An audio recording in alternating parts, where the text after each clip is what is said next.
Has everyone seen the agenda? I would entertain a motion to adopt it. Committee Chair Van Sickle, this is Michael. If you would, I could do the roll call real quick. Thank you. Absolutely. We'll start with Committee Chair Don Van Sickle. Present. Remote from Sterling Heights, Macomb County, Michigan. Thank you. Commissioner Romano. Commissioner Romano, District 4, Sterling Heights, present and participating remotely in Macomb County, Michigan. Commissioner Kraft. Commissioner Phil Kraft, attending remotely from Chesterfield Township, Macomb County, Michigan. Commissioner Hall. Commissioner Haw, attending remotely, Roseville, Macomb County, Michigan. Commissioner Song. Commissioner Song, attending remotely from Warren, Macomb County, Michigan. Commissioner Zinner. Commissioner Zinner, attending remotely from Harrison Township, Macomb County, Michigan. Commissioner Matuzik. Commissioner Matuzik, participating remotely from Clinton Township, Macomb County, Michigan. Commissioner Farrington.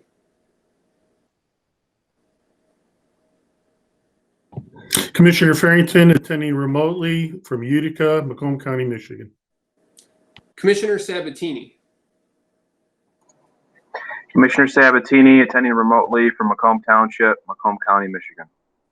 Commissioner Nard. Commissioner Nard, attending remotely from Warren, Macomb County, Michigan. Commissioner Kleinfeld. Commissioner Brown. Commissioner Brown, attending remotely from Mount Clemens, Michigan, Macomb County, Michigan. And finally, Commissioner Wallace. All right, Mr. Chair, that completes the roll. Thank you. I'd like to hear a motion to adopt the agenda. Romano adopts the agenda. Nard, second. Thank you. Is there any discussion? Please vote.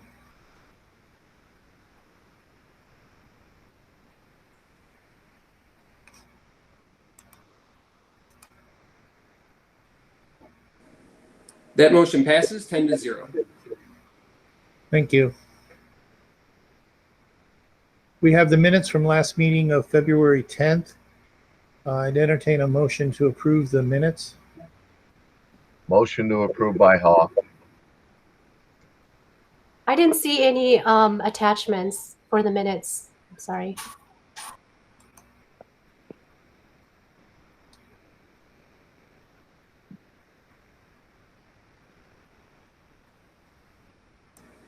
Committee Chair, this is Michael. I do believe they're attached. There may have been an error. I'll have to double check. We can certainly move these to the next meeting if there are certain commissioners that haven't had time to review them, and we could wait to approve them then. I'll withdraw my motion. I agree with Commissioner Song. I don't see any attachment. Do we need a motion to move this to the next meeting? You could absolutely, Committee Chair, you could do a motion, but you wouldn't need one. Again, the commissioner had just withdrawn his motion, and we'll make sure that this is placed on the next committee agenda along with the minutes of March 10th, today's meeting. Thank you. Public participation. Usually there's a prompt here. I don't see it. This is the first round for public participation. This is an opportunity for any member of the public to comment on any item that's on the agenda for a maximum of 3 minutes. That's today's agenda. And we will have a second public participation later in the meeting where the public will be able to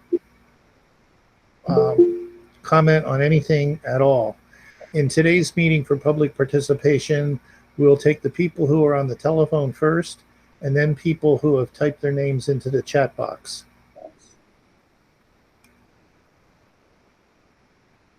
Is there anybody on the phone? Mike, who's handling that today? Is Patty with us?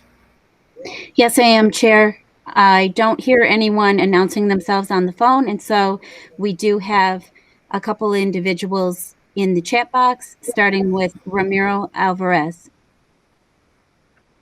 Mr. Alvarez? Hello. Is this the appropriate time, or should I comment on the second half? I wasn't clear about that. Do you wish to comment on something that's on the meeting agenda for today? I don't have access to the meeting agenda. I indicated in the chat that I'm speaking on COVID vaccine rollout. So when Ms. Dib prompted me, I assumed it was on the agenda. That would be an item for later, I believe. Okay, just wanted to clarify. Thank you. And who's the second one, I'm Patty? sorry, we do have an item on here that is pertaining to the vaccination scheduling software.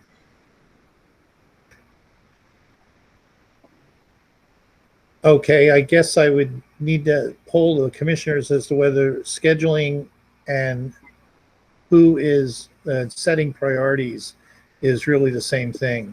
I would think that setting priorities is a different item than the scheduling software.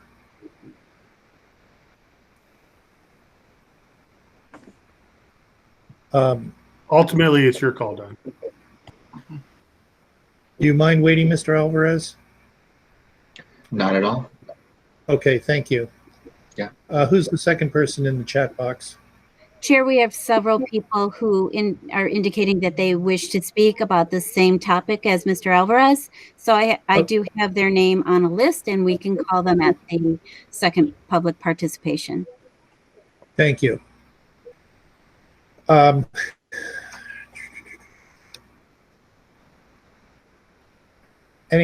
Anyone else for public participation on a subject that's on today's agenda?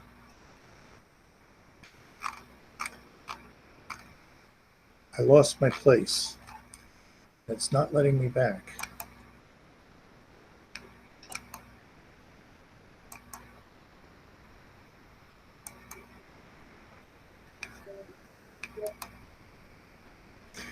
Again, public participation. Chair, there And are no further names in the chat box, so I believe it would be in order to close public. Thank you. I'm having a little technical difficulty here. There we go, getting back. Okay, we'll close public participation. That's number 5. We'll move on to number 6, department recommendations. Starting with the first one, budget amendment, capital improvement fund, rebuild the chiller at number 2. And I assume that's you, Lynn. Yes, it is. Good afternoon, commissioners. As indicated, this item. Commissioner Song, I'll make a motion to move to full board, please. Thank you. Is there a second for that? Support. I'll support it, Romano. Thank you. Go ahead, Lynn. Good afternoon, commissioners. As indicated, this item pertains to York Chiller number 2 located within the jail facility. A chiller is a major component of the air conditioning system. Essentially, a chiller generates chilled water, which is used to provide the air conditioning. This particular chiller provides air conditioning to the jail tower, floors 1 through 6, the booking area, and also the first floor administrative area. During a seasonal inspection of this particular chiller, it was found that the chiller had a deteriorated shaft seal. This repair is necessary in order for the chiller to be operational for the cooling season. The cost to perform just the repair is $31,997.93. Contained in the capital plan for 2021 to 2025 is an item entitled Jail Mechanical Improvements. And the chillers serving the tower were listed for overhaul or, if necessary, replacement. Since the cost of a repair is 40% of the cost of a complete overhaul. It makes sense to do the complete overhaul at this time. And the reason why is that they would be tearing down sections of this chiller, and also the same sections that they would be tearing down that you would have to tear down in the repair. We are therefore requesting a 2021 budget amendment transferring $79,286.34 from the general fund to the capital improvement fund in order to perform the complete overhaul at this time of the York Chiller No. 2. Are there any questions? Commissioner Hall? Thank you, Chair. Hi, Lynn, once again. Hi.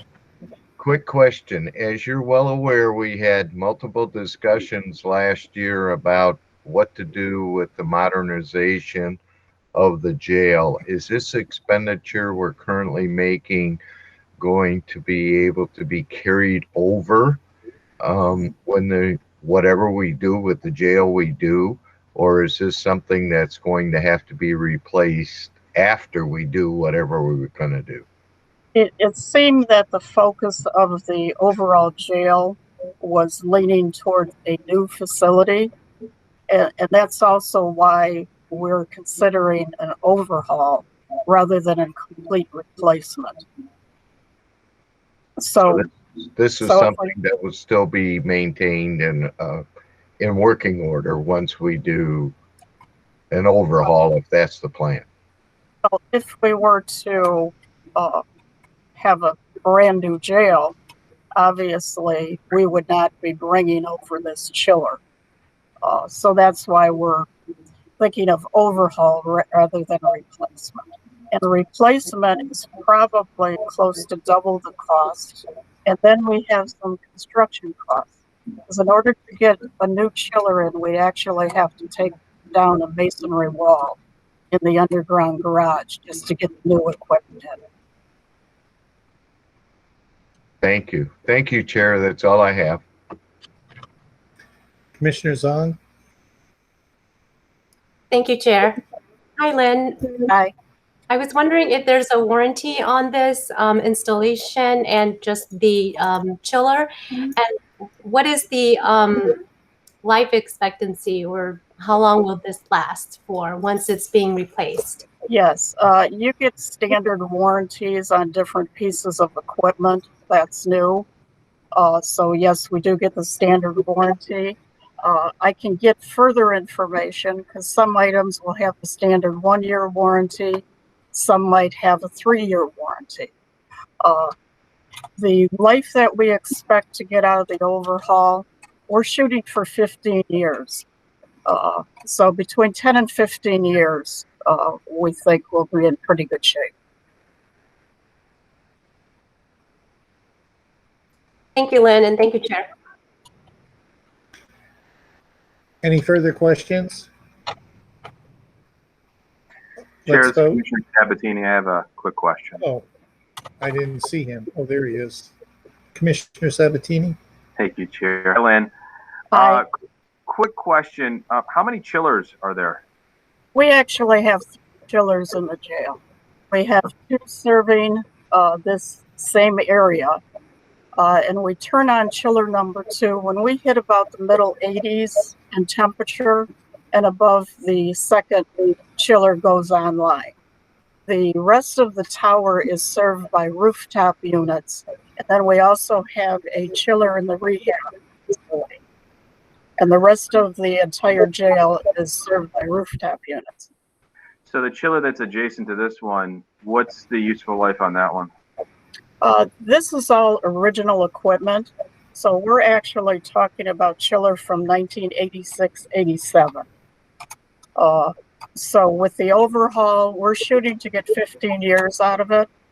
Now, certainly we're highly maintaining this chiller throughout the years. But that's what we'd like to get out of it. Okay, so the other one that's adjacent, I know you had said that you'd have to rip out a masonry wall and do some demo work to get to this. I'm just wondering with the adjacent chiller that's there, if there's anything that needs to be done with that one at this time, since we're doing all that demo work. Well, it inspected well. The only way the demo work comes into play here is if we are totally replacing the chiller rather than doing an overhaul on the chiller. Okay, I misunderstood that then. Thank you. Thank you, Chair. Okay, I don't see anybody else in Civic Clerk. Please vote.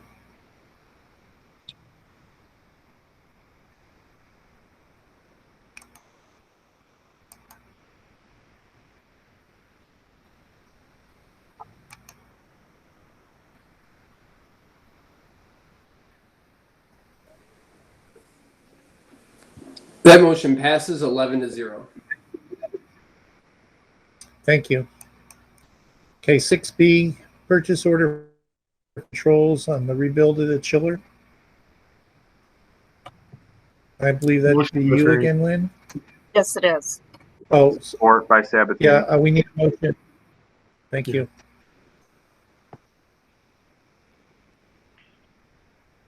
Supported by Romano.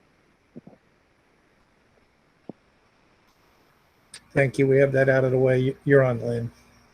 We're requesting authorization for the purchasing department to issue a purchase order to Johnson Controls in the amount of $79,286.34 for the overhaul of the York Chiller number 2. Why Johnson Controls? They are actually the service rep for York equipment. So they have a readily available supply of York parts. They have maintained this equipment over the years. They also are very familiar with the logistics on how they'll be able to handle. There's several riggings involved in order to tear down this equipment. I don't know if you noticed in your packet a picture of the chiller in the jail. So it's about 15 to 18 feet long. It's about 6 to 8 feet wide. So there's several riggings involved in order to tear down this equipment. Johnson Controls is also completely familiar with the security protocol at the jail, which is not only required but necessary, to maintain a secure and safe environment. We also submitted a request for exempt purchase, and that is thoroughly reviewed by the purchasing, and they thoroughly vet this request, and they determine also what is in the best interest of the county. So therefore, we are requesting authorization for the purchasing department to issue this purchase order to Johnson Controls.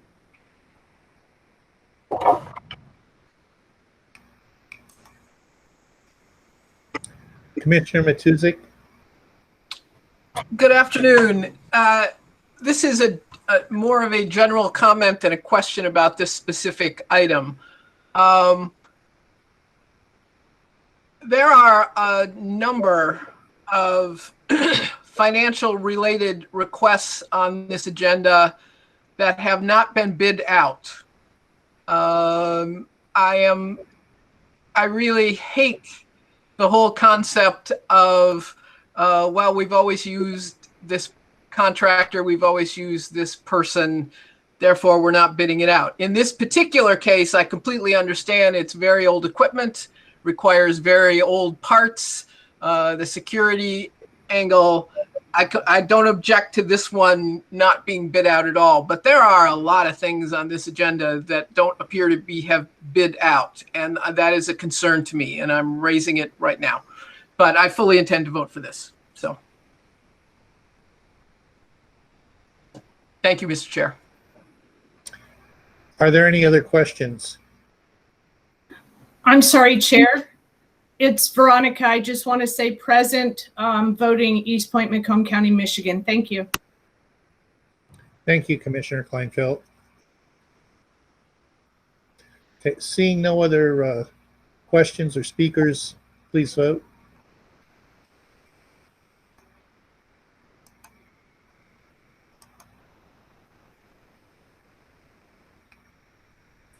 That motion passes 12-0. Thank you.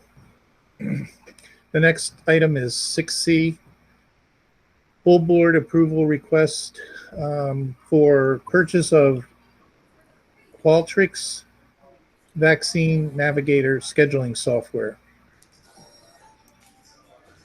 Motion by Do I Hoff. have a Motion by Hoff. thank you? Is there a second? Support by Nard. Thank you. Is this you, Jacob? Commissioner Van Sickle, it's Vicky Wolber. I'm going to start out speaking if that's okay. Absolutely.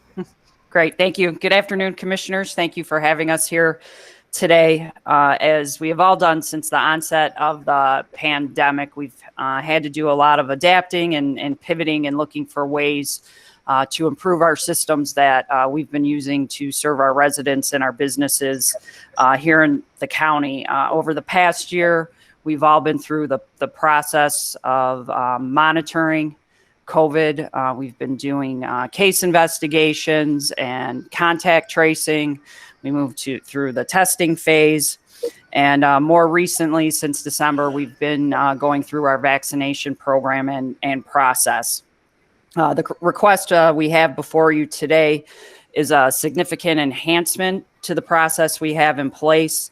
It is a system that will handle our entire vaccination process, from dose accountability to scheduling to providing us with data handling and analytics.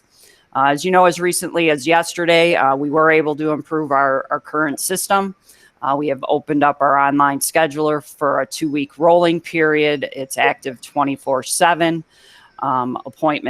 New appointments are added each day. We're able to handle cancellations through that program. So if someone cancels, they come up in real time and someone is able to schedule themselves. While we're very excited for that program, provided a lot of relief on many fronts, we do know that there are limits to the current system that we have in place. So with our system today, this will take us even further in that process and really allow quite advancements from our health department and IT, who've worked very hard on the system we have, but also in trying to find something that will serve us better. Andrew Cox is here today, as well as Jaco and Steve Schmiegel. At this point, I'll turn it over to Andrew, who can provide you some more details on Qualtrics, who they are, and some of the functionality of the new system going forward. Good afternoon, board. Thank you for allowing us to present this very important topic, I think. So in terms of Qualtrics, the whole platform, the whole suite, software suite, this is truly the gold standard here. The gold standard is the ability to build data, robust data, collect that data so that we could make targeted, educated decisions where we need to vaccinate individuals, and also provide you all with the data that you might request from your constituents, that you might be serving. So with Qualtrics, this really this raises the bar for us. One of the things that we really limit, we have the appointment scheduler. Everything that Vicky said was accurate, but that just has certain limitations to what we need it to do.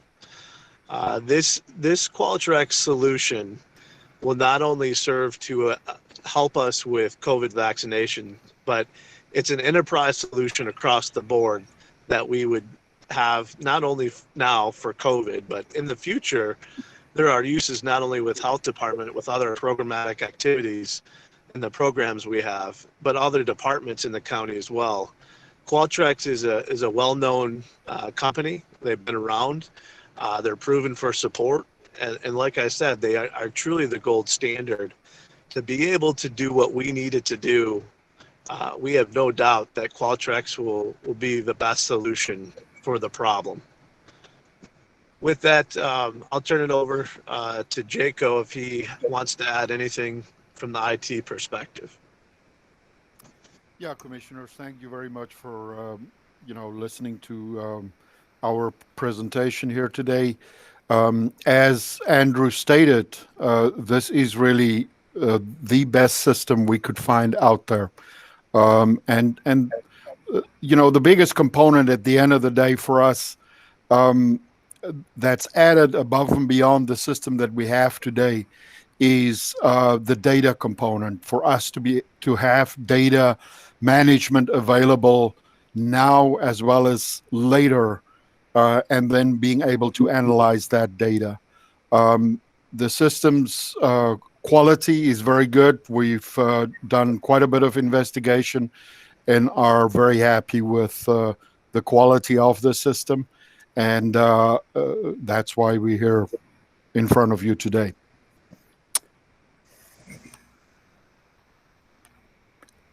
Thank you. Was that it for the speakers? Yes. Thank We're happy you. to take any questions. Commissioner Farrington? Thank you, Mr. Chair. Vicky, Jocko, Andrew, appreciate you coming. I guess I have two questions. One is the timing of the request. We've known since probably early fall that the vaccines were coming. Budget process happened in November, December. I don't understand why this wasn't built into the original budget for the county. Maybe you could comment on that.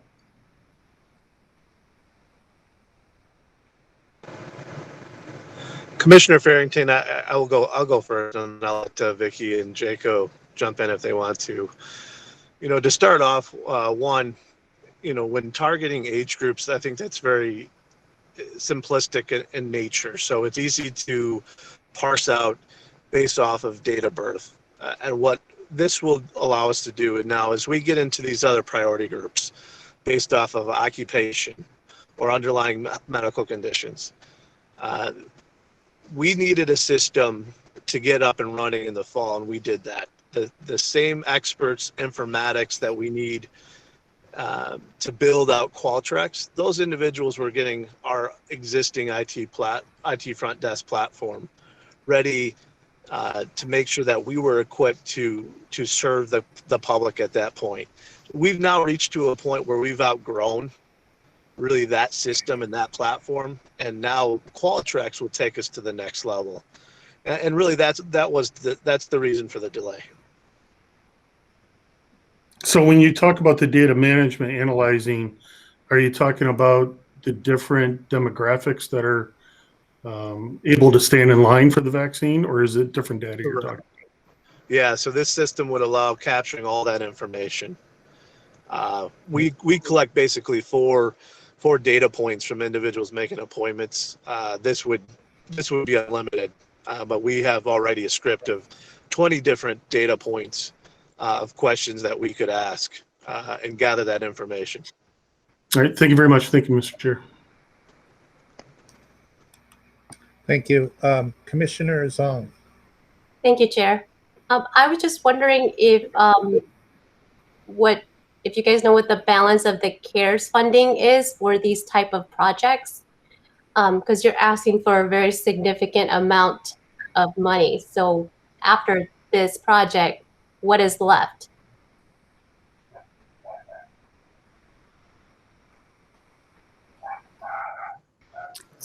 Steve, do you have a figure? I know I could take an educated guess at it, but you might have a better one.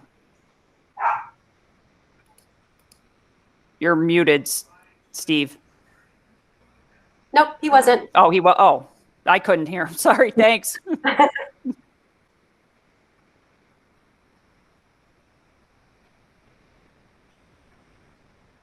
If someone's talking, I can't hear it either. I can't hear him. Yeah, I can't either. Okay. I mean, is there a ballpark figure you could give us, like even a percentage of the portion of this project that it takes up? Yeah, I believe in our last updated budget, I think we still had $5 or $6 million allocated to our vaccination and testing line item. So obviously that would come out of that line item. Okay, that helps. Thank you, Vicky. You're welcome. And then I was wondering how long this software will last. Is it a subscription or is this a lifetime access? If I can speak to that, this is a subscription format. in the second year. First year cost that you see in front of you, that's the cost for the first year and to implement it. After that, it is around about $370,000 per year to maintain the software. Okay, thank you, Jaco. Andrew, I know you said that this software, it was chosen because it's the gold standard, but I'd be interested to know what other counties are using, or even at the state level, and if you've done any of that research to kind of determine and gauge like how much you're spending on this type of software. And you guys wrote in the proposal that this is a competitive bid process, but to be honest with you, I don't think this is very competitive, and I am very hesitant to approve this. So I'm just wondering if you guys can go back and look. There are other softwares that can be used that would be sufficient without using the amount of funding that you're requesting. And I'm also hesitant because we do have a lack of supply right now, and we don't know when the state or the federal is going to provide us more. So I hate to have this like robust system, but then not fully utilize it to the capacity that you guys are talking about. Commissioner Zong, I think that's a great reason why we need this, because when the supply is limited, we really need to make the best use of our doses as we can. So targeting certain communities, certain demographics is going to be so important. We need to prioritize, and to prioritize the best way we can, this software would allow us to do that. So I think that point alone is a great reason why we need Qualtrics. Other counties definitely use Qualtrics. This is an Oakland County solution, as well as several other counties in the state. So it is a common platform that is used, so several others do. The state really doesn't have a good platform statewide. We would love it if the state had something statewide that they could share with all the locals, but that just wasn't planned for. I'm not aware of any other solution that comes close to Qualtrics, but I'll let Jaco and Vicky add on to that if they would like to. Thank you, Andrew. I also just, this is Jaco, I also just want to comment that, implementation for this project is 7 to 8 weeks. So it takes about 2 months to get it implemented fully. It's not an easy solution to get in place, but it is because it's a solution that can provide so much more than the solution that we have in place today. So those are all factors, to wait. I believe the longer we wait, the more difficult it's going to become for us to switch over to a system that can help us this much. Okay, so I just have one other comment or question. As most of you know, the board passed a resolution to recommend a waiting list. And my understanding with the press release that was announced yesterday, that you guys are adding more slots to the appointment system as they become available. So you have someone physically sitting there all day adding these appointments as they become available. And you expect our residents to be on 24/7 to refresh the page and just hope that these appointments would open up. So I'm just concerned that you're spending $1 million on software, but you can't hire 10 or 20 people to answer the phone lines or to create a waiting list so that you can call them when those appointments are available, as opposed to forcing our residents to refresh the page and hoping that these appointments will be added. So this just is very backwards for me, and I don't think I will be supporting it. Thank you.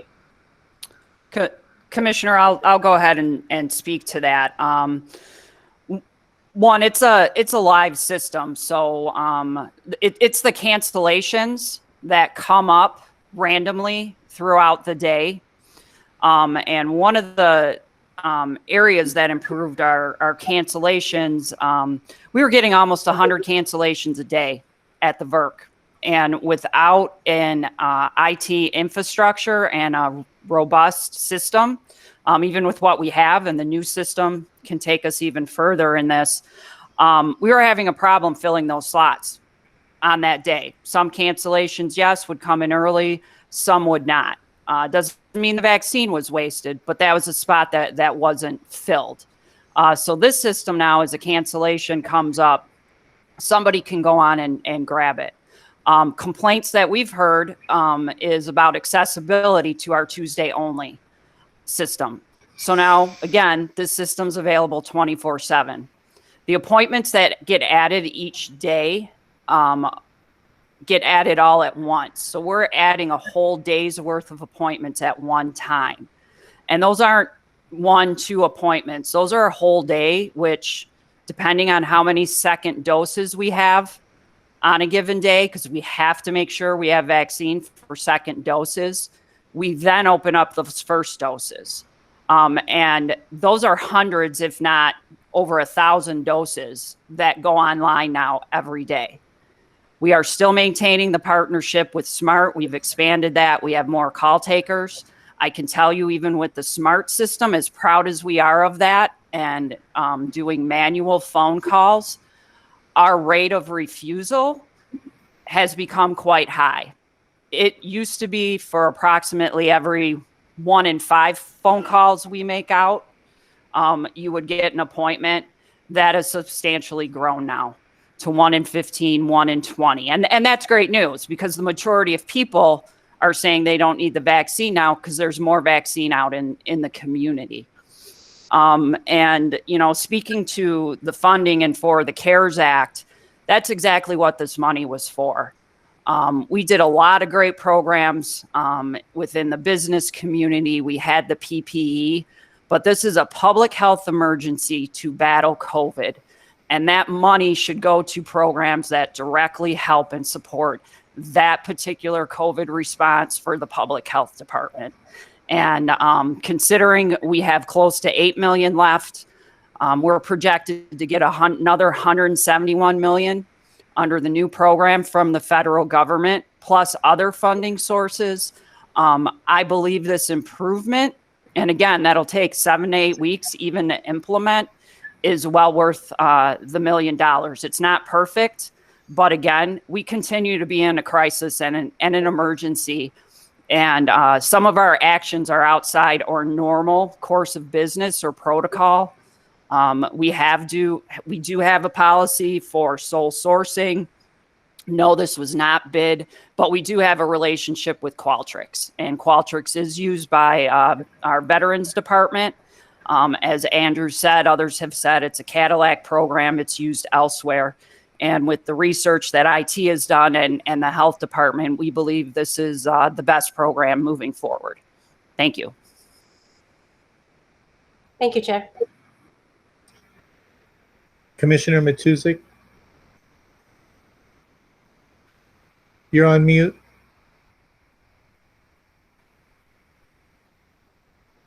It's going to be the phrase of the pandemic. You're on mute.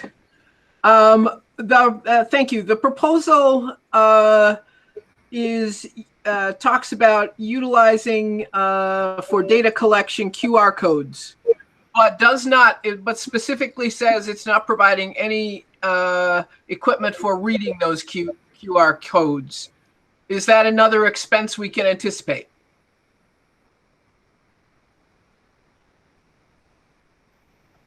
It would be if we choose to use that functionality. We have not made the decision at this time to utilize the QR codes. Okay. I understand it's a pandemic. I also understand this is a $1 million+ contract that was not bid. I find that problematic. You are getting far fewer people calling when you call back because we did not establish a wait list. And now I had 3 vaccine offers last week from all the different places I signed up. We collect more information, and I'm a big fan of information, but I guess my fundamental question is, we have received so much CARES money, and we're about to receive a huge new injection.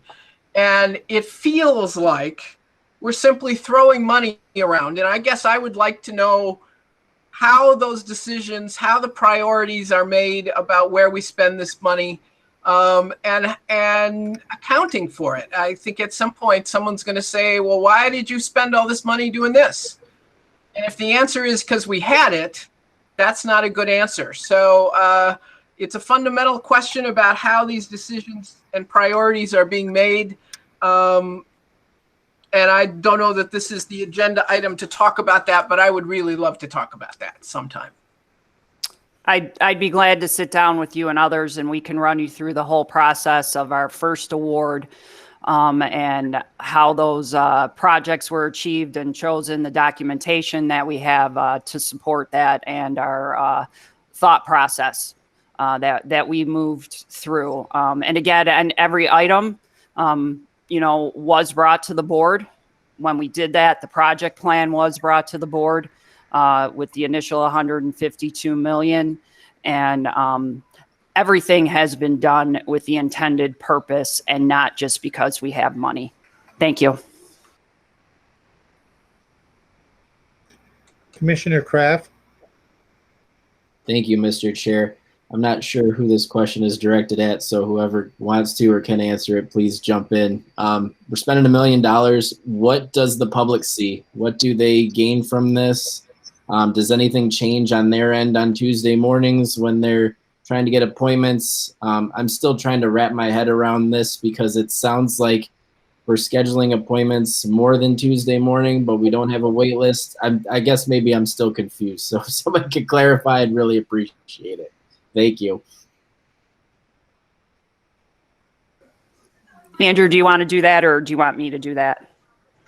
Sure, I can take a stab at it. So Commissioner Kraft, yeah, I get that it might be a little bit confusing. So what we did was we actually, we were always typically opening up appointments for just 1 week time frame, and that's because of the variability of what our allocation was. We really, it would go up from, in terms of 2,000 doses even a week, and it would change quite significantly. So we were really reluctant to schedule very far out because we would be in the position that others in other counties and other hospitals had to cancel clinics. So really what we wanted to see is kind of a steady stream and assurance from the state that vaccine supply was increasing. Now that we've gotten that, we feel like we can open up 2-week appointments. So we open up 2 weeks worth of appointment slots. That'll be on a rolling basis. So we'll add a day's worth of appointments every single day. So we'll open tomorrow. We'll open the 2 weeks from now, from that point, for appointments to be available. We felt like we could do this, just like I said, we were more confident in the supply. In terms of what this is going to do, this is not just a wait list. It's basically going to be able to allow people to schedule as well. So I call it an interest or standby list almost. So as you would be on standby, I'm ready to go, and then this system says, okay, your spot's up. Come on and get your appointment and get vaccinated. So that's all built into this, because what you can't have is just the list, because you need to be able to maintain that list for clients, or they're going to get frustrated that they're just on this huge, massive list. And so this solution does all of that. And I would just like to add, and I've said it again, this is not just a solution just for COVID time. We can use this in family planning. This is an environmental health solution, as well as communicable disease.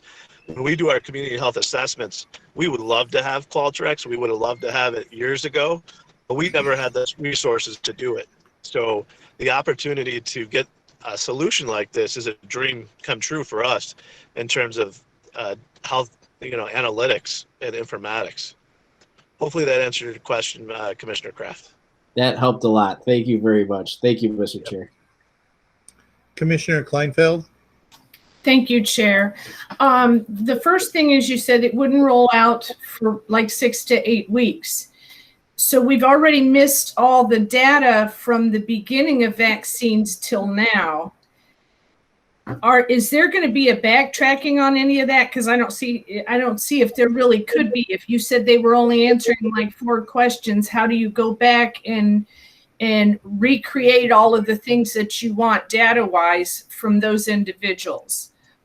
And 8 weeks down the road, that might be a majority of us. So Commissioner Kleinfeld, great question.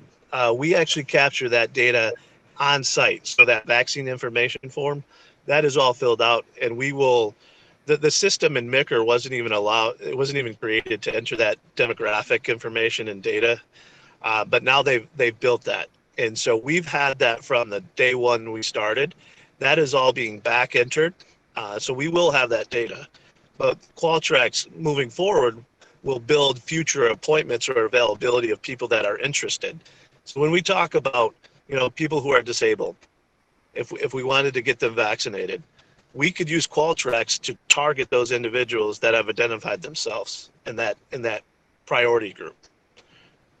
Hopefully that explains. All right, and with respect to the waiting list, just a point. I know that the county's position is different, but all of the like drugstores, if you will, have been using these wait lists, and all of the senior citizens that have gotten on those lists have been happy because they know that they'll receive a phone call when vaccines are available. And all of those that from my area that had to go through our process have been quite unhappy. So I just want to point that out. I'm going to approve this because it's better than not approving anything. But my last question is are you planning on using them in the future after the vaccines are over and done with? Jaco talked about a yearly cost. Is it your plan to use them for other purposes in the future? Yeah, I think I'll go again. Sorry, I'm hogging the time, but one of the reasons why we picked Qualtrics is something that we can use just past, not just for COVID, but past COVID times. I see this as being a solution for a lot of different programs. Our appointment systems that we do clinics with, our family planning program, our communicable disease program with surveying individuals. This could even help with contact tracing, actually. So there's a lot of different uses, just not for COVID, for wait lists for vaccines. And I think that's what's so good. What's so good about this. All right. Thank you, Chair. Commissioner Haw, and before you get started, Commissioner Haw, did you know that you have 3 requests on the list? Yes, I do, Chair. It's a system failure. When I request to speak, it automatically within 8 minutes jumps up and says, withdraw your request. So I have to hit it again to make sure you have it. So okay, we're going to work on it. It's cleaned up now. Thank you. Well, thank you for recognizing all 3. I originally was going to ask Vicki to explain the vaccine scheduler, but you've gone in in-depth detail on that. And then I was going to touch on the question that Commissioner Kleinfeld asked, remembering Andrew, Jaco did say that this is a 1-year subscription, and at the end of that time, you're going to have to come back and justify probably, if I heard the number right, a $300,000 expenditure. We're going to be separating needs, wants, and desires going into the budgetary project. So you probably need that high on your list moving forward. Also, as far as the spending of the CARES Act money, there is a strict federal, correct me if I'm wrong, Vicki, criteria that you explained to us that had to be used for justification of spending these dollars. It's not like you want to go out and hire 400 more people or some other issue. The criteria, and Schmiegel had brought that to our Steve had brought that to our attention and ran through that with us. And each expenditure does require this board's approval. Am I correct in everything I'm indicating? Yes. That was a short answer, and I appreciate that. So with this issue, I can understand the future utilization.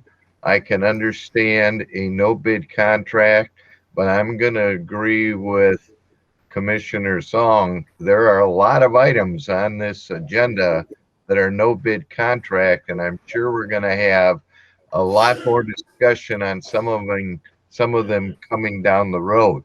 The last thing I want to indicate, about a month ago, we had a very lengthy conversation with you, Vicki. Andrew, I don't think you were around then, about how poorly our wait list was functioning and how upset our residents were.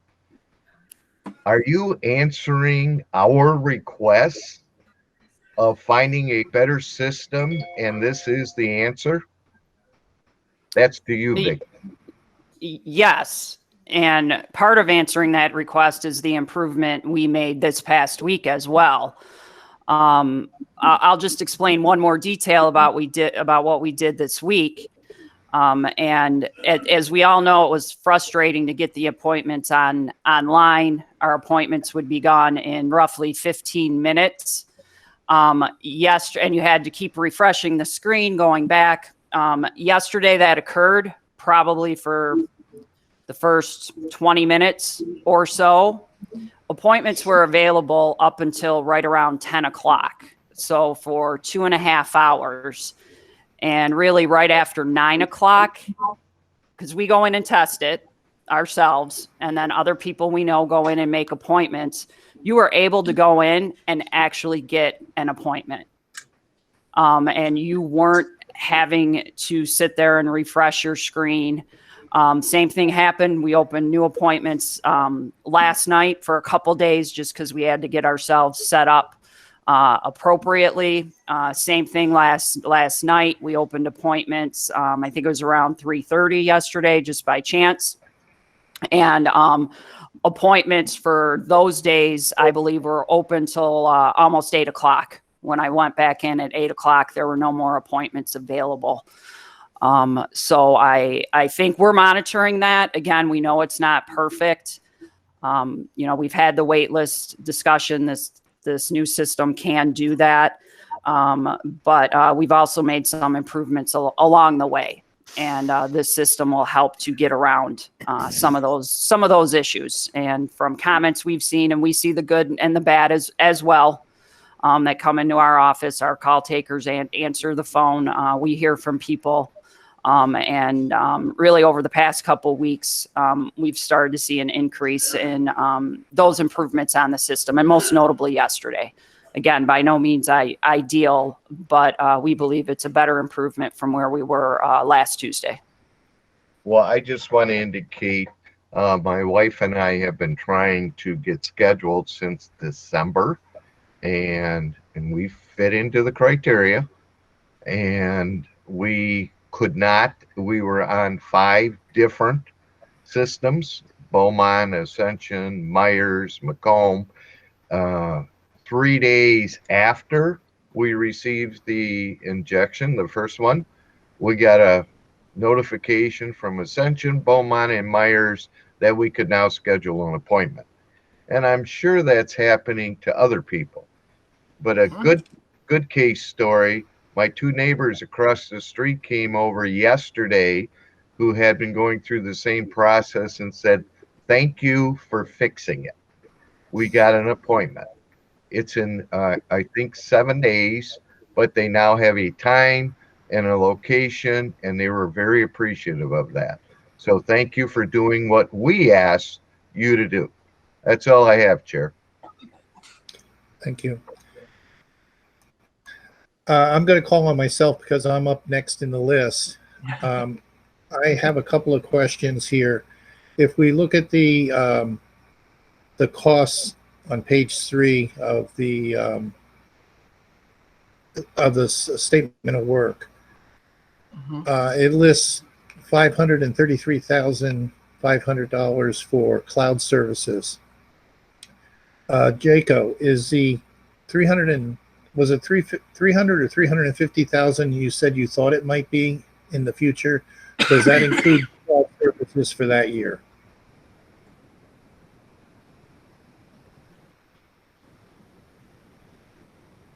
Did we lose Jacob?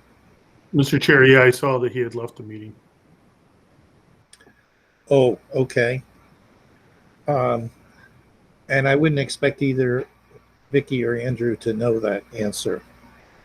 The other question that I had for Jay, I'll just get him out here. And the other question I had for Jaco was, did we need to put in for any kind of training courses for a county employee or two to be trained in using this software as far as administering it goes? As Andrew mentioned, it could be used for other things.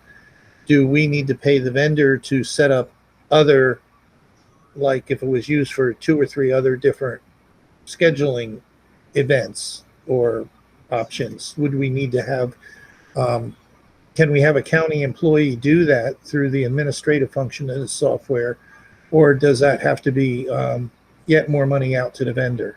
Yeah. Commissioner Van Sick. Oh, Sandy Yes. Sandy Wilson is on from IT if Jaco hasn't been able to sign back on. I just wanted to let you know that she was integral to this project as well. Sandy, are you prepared to address any of that? I am. Thank you, Commissioner. So yes, as far as it relates to the cost in the SOW itself, those costs, the renewal of the 370 is included in that first year. So the one-time fee on the SOW itself does not reoccur, and that 533 for the cloud services is at a reduced price. And that's what you're seeing for the ongoing costs for year 2. Okay, So I didn't quite understand. Is the 300 or 350 the total for the software license renewal and for the cloud services total? Yes. Yes. Okay. And is there going to be county IT staff or other trained in being administrators for this? Absolutely. That's correct. And we will leverage those resources going forward for future training. Is that training included in the cost of the purchase? Yes. And I how also many- Go ahead. Sorry, Commissioner, to interrupt. It's Jaco. I also want to mention that there is a person in this contract also allocated to us for the first year that's going to help us with support for the system until our people are up to speed. So that's included as well. Okay, good. And is there any possibility, somebody mentioned that Oakland County is using Qualtrics? Yes. Is there any possibility of, if they're not fully utilizing their system, can we cost share and use their system, for instance, or somebody else's that is has Qualtrics and is underutilizing it? Because this is web-based, so it's not going to be located in Macomb County anyway. I think the difficulty comes in with licensing, you know, how you license that with 2 legal entities. I don't know that the software vendor will allow that. Obviously, that's my take on it. Usually doesn't work like that. And my last question is I believe this Qualtrics system was referenced as sort of the Cadillac version or the gold version or something. Do they have a second best system that might also do our needs that would be significantly less costly?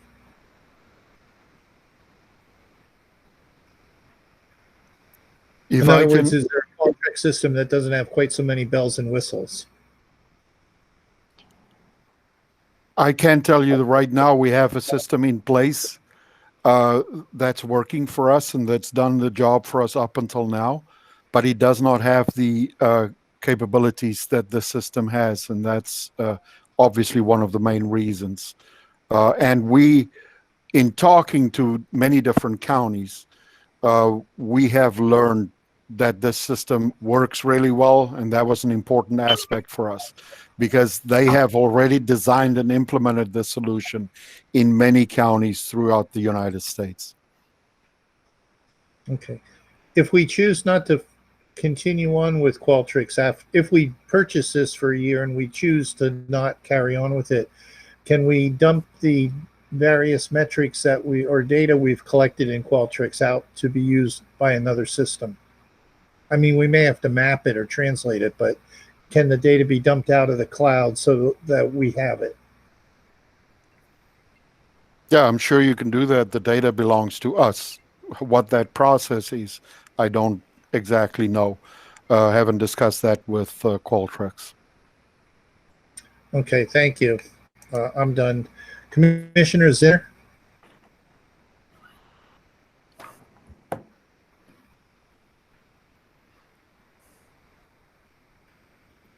Sorry, I thought I had my my cursor down by the mute. Unmute. I don't necessarily have a problem purchasing, choosing something that has been useful within another area.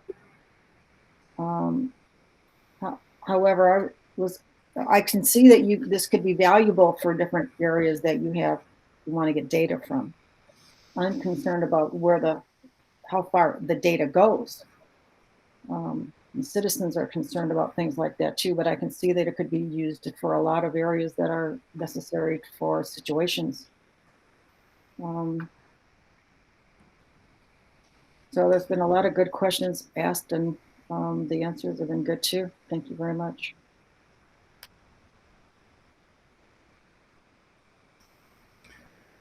Commissioner Nard?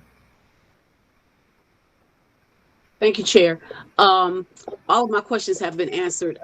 As Commissioner Zinner said, there was a lot of great questions asked, and they were very thoroughly answered. So I'm satisfied with what I've gotten so far. Thank you. Commissioner Brown? Thank you, Mr. Chairman. Thank you, Vicki and the team, for coming out and explaining this purchase. This board was very concerned about people not being able to get appointments in a timely fashion and being frustrated.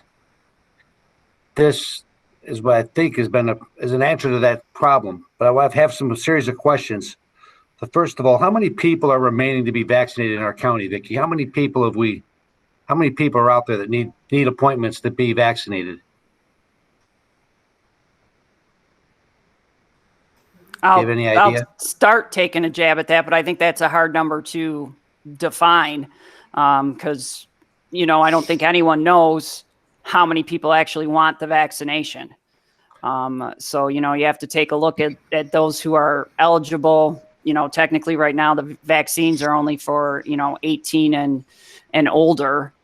So it would be out of that population. So it's difficult to say. The last metrics that we ran were on the senior population, 65 and older, and was talked about earlier in the week. As of March 4th, we had right around 92,000 out of approximately 152,000 in that group receive at least their first dose. So that's roughly 61% of that age group. It's probably a couple 100,000 people, though, probably in total. I mean, we have a big county pushing 1 million population. Take a third out that's under. I don't know. It's going to be a large number, I would imagine. Yeah, and we can get that for you. Just don't have it today right in front of us. I guess I'm thinking that we've got a lot more work to do. I mean, there's certain senior population we've got taken care of, but there's a lot more work to be done. And I don't know how much our antiquated system we've been using to date that we've been very frustrated by our constituents about work. That system is not really working well. So we're trying to find another solution. And I think it's good that we're looking for another solution. The solution you have here today, did I understand it correct? This is actually acts as a wait list that people could sign up for an appointment or a slot. And then is that true? Is this essentially a wait list?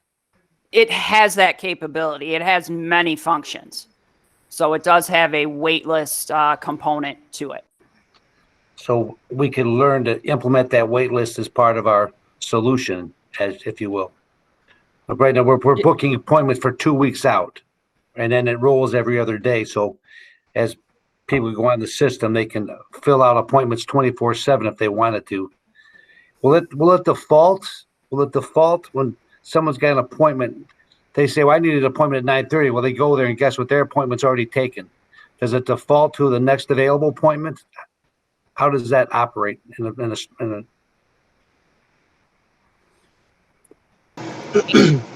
Yeah, so Commissioner Brown, this system would prevent that from double booking. So if people were looking at a certain time slot, that would be locked into place until they completed that registration. If they did not complete it, that appointment slot would be released then for the next person. So they register on the site and then they'll be notified when slots are available, correct? Correct. Well, that sounds like a waiting list, doesn't it? Is it, or is that what it is then, right? Is that a waiting list? Then they sign up, slot opens up, they're notified, they get in. Now they're not told how far in advance it will be, but we'll be able to register more people more easily, correct? Yes. Right. It has the capability for a wait list, but we would still have to manage that wait list. Yeah. And tell the system, or have the system tell us that appointments are available, notify those people that appointments are available, and then they could go on and get those appointments. Or if we're at a place where it works like our system today, the scheduler is just open and is live. I mean, in another 7 to 8 weeks, we're not sure where we're going to be at, but we're hoping there's going to be an increase in vaccines, not only for us, but for other locations in the county and the state. We can open up that system, even our system that we have today, we can open up for more appointments as our allocation increases as well over the course of the next 7 or 8 weeks. So if there's no need to create a wait list because people who are wanting appointments can get an appointment, then we wouldn't use that functionality. But it does have the capability to establish a wait list. To Andrew, there's questions on the information when people sign in that tells us what category they fall in, correct? Correct. We could build those fields like that. Because we've had concerns from people express the fact that certain groups are being forgotten or left behind because they should be considered a priority group. And would this help us be able to identify them and make sure that they're not forgotten about and make sure that they are prioritized above other people that are flooding the system that maybe aren't the priority? Yes, this would allow, it has the functionality to do that. How will we know that? Can we see data that shows us that, we had, certain people that, we'd have the data, right? We could find out that that's actually happening, right? Correct. Yeah, so it has a data dashboard and we could run reports and get that data. There was said that there's other applications to your health department. What about other applications in other county departments besides the health department? Does this have applications for other areas, like say planning, economic development, perhaps, or something like that, or some other department that we need to mass keep, do some type of mass registration system for some reason?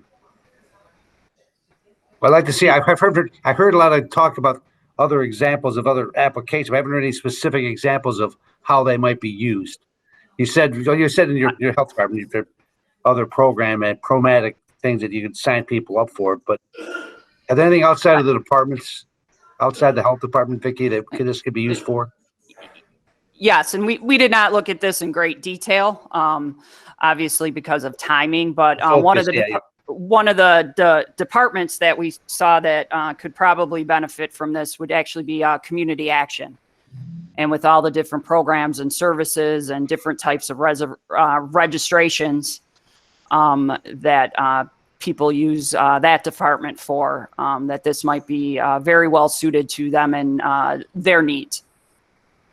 There's been a lot of criticism of the vaccination program in our state generally, that everyone's doing their own thing and there's not a lot of coordination between departments and counties and health. Every drugstore's got their own program, and would our system be able to merge with the people that are doing these vaccination centers in our county and coordinate it so that it could fill a slot? So someone goes in and says, okay, Herculean's filled, but we got a spot down in Warren that you could go to, or Sterling Heights, or Richmond Township, that we could integrate all the other systems into one scheduling system that would help us serve the needs of all the county residents, all the communities, under our banner for the $1 million we just are going to pay?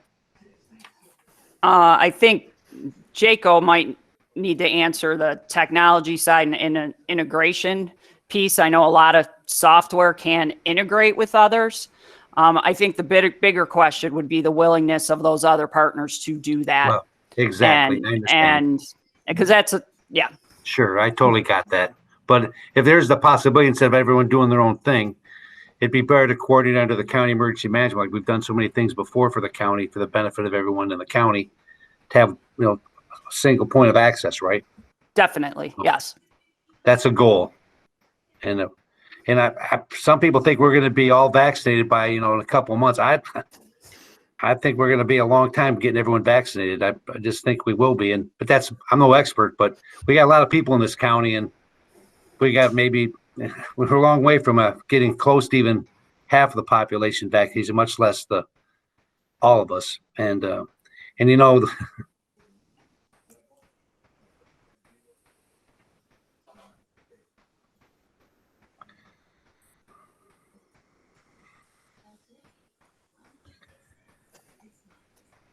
I support this purchase. It's an improvement of what we have. It's a waiting list, and it's $1 million out of $171 million the federal government's sending us to deal with this issue. Now, it's $1 million is a lot of money, and however, it seems to me that they've got a lot more things that could be approved upon, and I'm going to rely on the experts that we've hired. We've got people here in this department that have done good things for us in the past, and I'm confident it'll work, and it may work better than we think. There's that waiting list component. I think that'll help, and we'll see. And granted, people are rightfully concerned because they don't know and they don't understand, and I fully don't understand all the components of it, but I have faith in this system. Other people have used it. Is it true that other states are using this for the whole state? I read somewhere Missouri or somebody's using Qualtrics for the whole state. Is that true? I'd be helpful with some other examples besides our friends in Oakland County, because I've heard Oakland County's not going so good either over there, based on what I've heard. So the state of Missouri, it's using other states. Yeah, the state of Missouri is utilizing this statewide. Okay. All right. Thank you, Mr. Chairman. I appreciate it, but I'm going to support this. It's a step in the right direction, and it's answering our call we've asked them for. Is it perfect? Maybe it's not perfect, but it's certainly an improvement, I think. And we're using technology to our advantage, and possibly we could continue to use it for future uses. So I'd like to explore that future uses later on. Thank you, Mr. Chairman. Commissioner Sabatini. Thank you, Chair. Good afternoon, everybody. A handful of my questions were already answered, so I thought we had some great questions here today from one of my colleagues. But maybe somebody could just kind of take me through this appointment process with, if an individual is registering not only with the county, but through Henry Ford, through Walgreens, are they being notified that they have the vaccine available for them? Because I'm just wondering, and obviously there's problems with everything. Nothing's perfect. But what I'm trying to get at is that if we have these vaccines that are not being used, and I think, if we're trying to combat that, how is our system going to help with that problem along with these other entities? If I understand your question correctly, our vaccines aren't being used I mean, they are being used, so we don't waste them. Are you referring to the comment I made about the cancellations? Yes. And So appointments? Okay, Yeah, I if just it's want canceled and the to. vaccine's not being used, it can't be used. So Sure. that's what I'm trying to understand. And not just with us, with other, with other entities as well. How is that Sure, being and right, and that's again, everything has good and bad side to it. So we're glad there's a lot of providers out there. But yes, when there's lack of coordination, things happen like this, and it's one of the issues that happens too. Somewhat with the wait lists, is people sign up on multiple wait lists that are out there. Obviously, they get contacted by one, which is great. They find out wait list. At least in our experience, you're not guaranteed an appointment. You're just waiting for a call and your turn in line. So whenever they get a call that there's an appointment available for them, they can take that or refuse it. And great, they take it. But there's no system, and unless the person takes it upon themselves, they don't notify those other places that they've gotten a vaccine. So notice still goes out to them when one happens at Rite Aid. If we had a wait list, they would get a call. That's kind of how our smartphone system works right now, just because that's not as fast. With the new system, plus with the online system we implemented this week, at least for people who have got an appointment through us online, they can go back online and cancel that appointment. So one, we get the notification that it was canceled, but basically as soon as they cancel and submit, that now pops up on that same scheduling system. So someone else who happens to be looking for an appointment, the way ours works is calendar based. And if there's an appointment, it's green on that date. They would see the date on the calendar and go, oh, green, there's an appointment available. And then they would go in and start the process. So for us, those cancellations that come in can get handled much more efficiently and filled up. And obviously for ones where there's still an open slot, we just take that dose and add it to another day. So, we end up with 10 extra doses because, there were cancellations or no shows. It just gets added to another day, and it would get added to that IT front desk scheduling system now, as well as it works in the similar fashion with Qualtrics. Okay. Makes total sense. That's what I was getting at with the question. So thank you, Vicki, for answering that. Last month, I brought up the technology, the MyChart technology that Henry Ford, Beaumont, and some of the other hospitals are using here in the county. And I think Andrew had responded that, we're looking into these. And obviously, you guys have been doing your due diligence on this. I know with technology, you never want to be the guinea pig because there's always problems that arise with technology. It's expensive, it's costly, and on and on and on. I love the mentality that, we can take this product and continue on with it. At least we have that possibility, not only with the health department, but with other departments.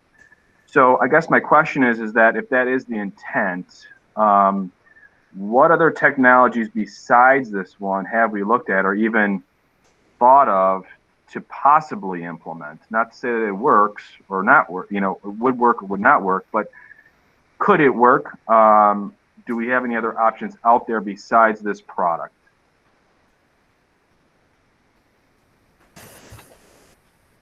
I can maybe speak to that, Commissioner. There's definitely many different solutions to accomplish this. When you talk about data, as you know, today there are so many companies out there that provide data solutions. At the end of the day, it's also about integration.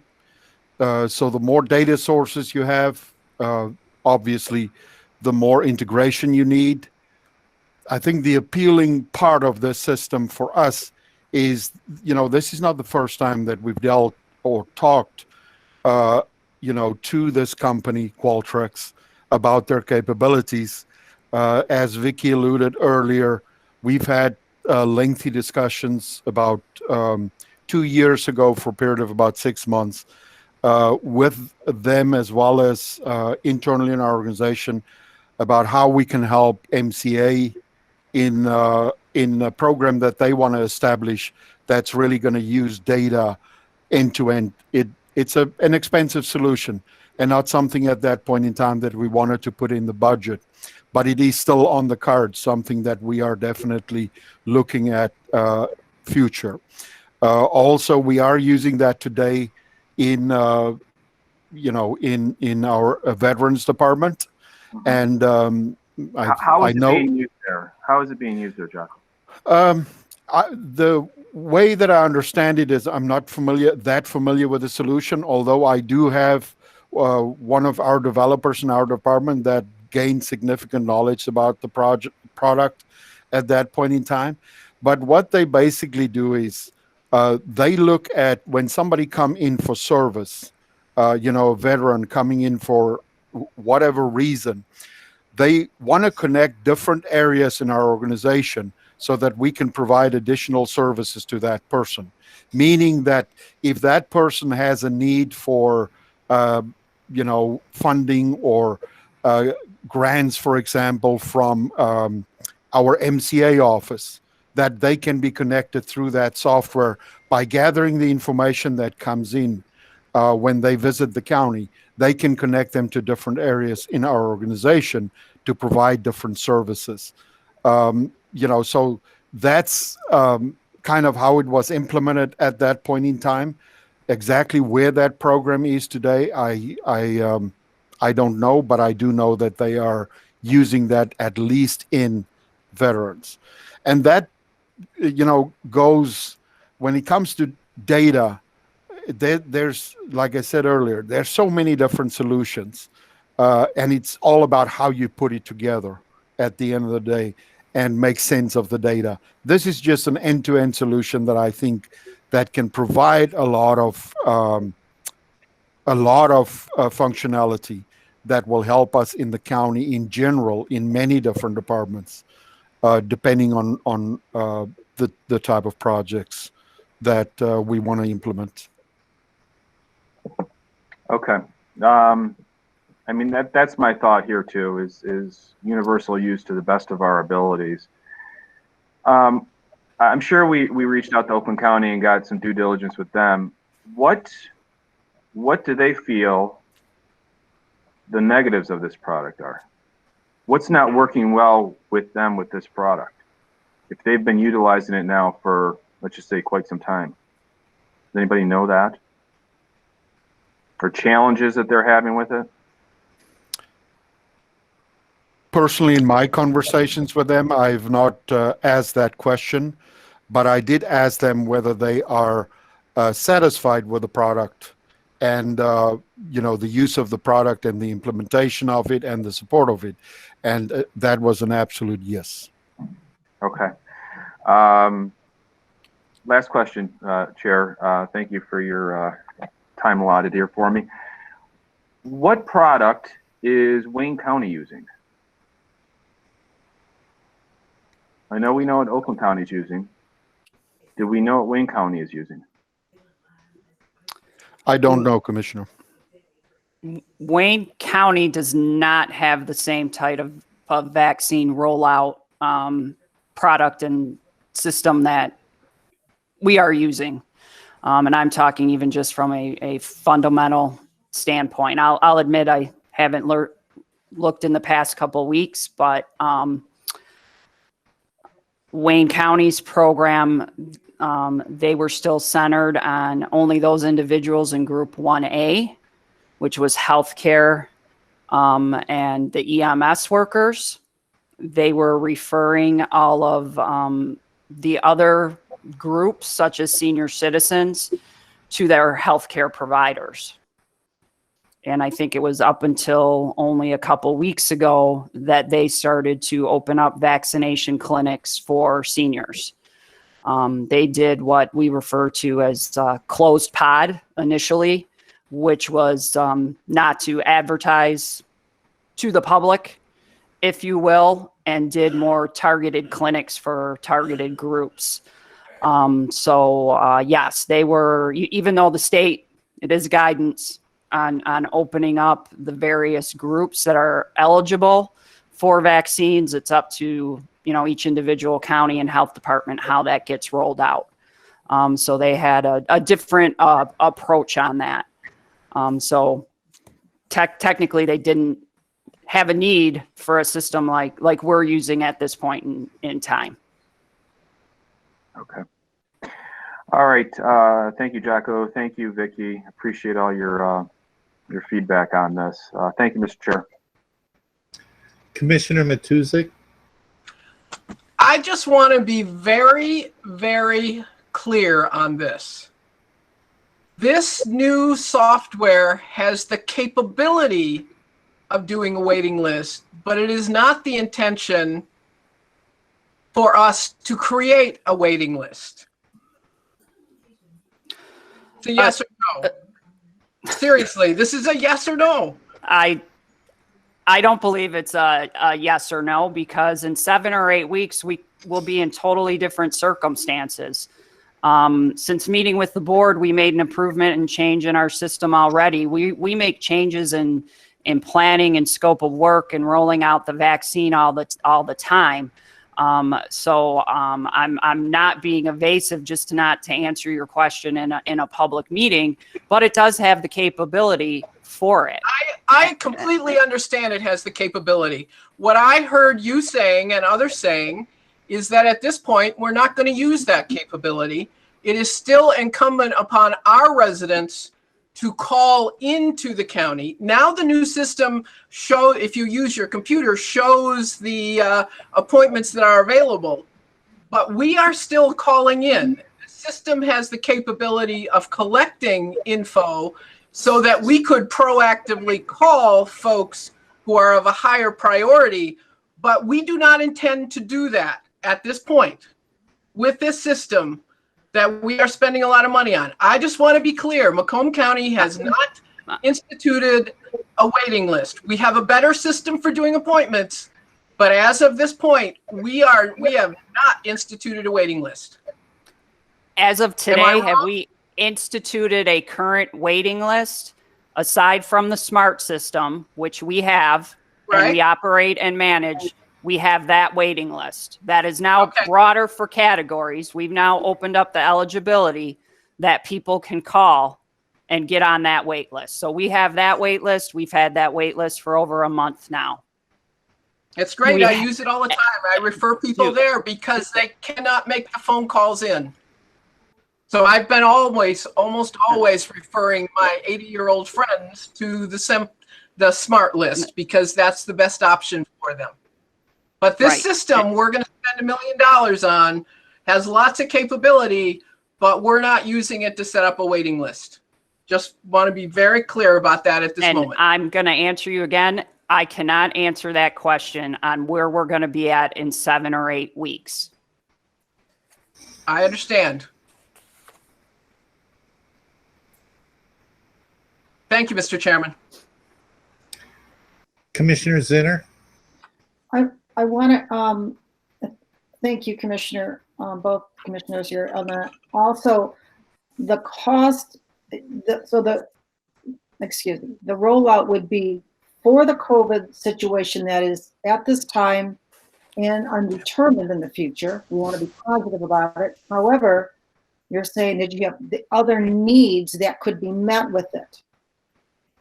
However, what you have to understand is the $1 million for the cost plus the almost $400,000 yearly. And what was the cloud cost? Was that within something else, or was the cloud cost extra also? No, it was part of the 370 or whatever it is yearly. Thank you for that explanation. So there's a lot of factors here. Thank you very much. Commissioner Brown. Thank you. I'd like Commissioner Matusik's questions about clarifying the fact that the wait list, or is it not a wait list?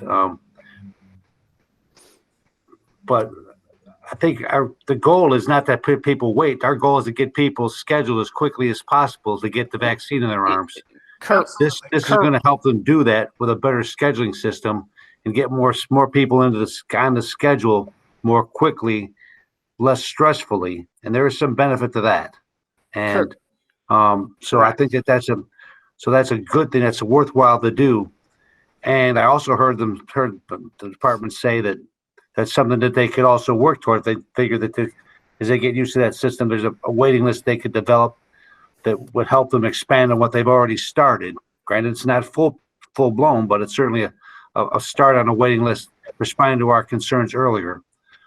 So there's some value there, and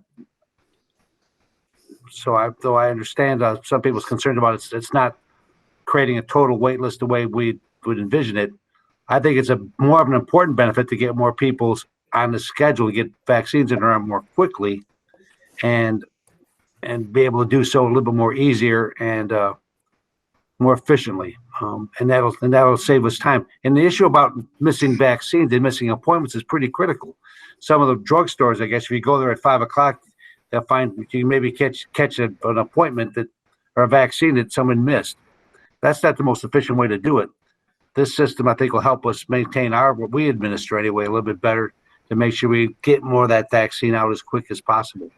And also like the fact that it can target certain groups. I mean, we've heard from people, and we're going to hear from some of them after we get done with our meeting, about the fact that their specific group may be not being excluded or being lost in the rush by everybody else.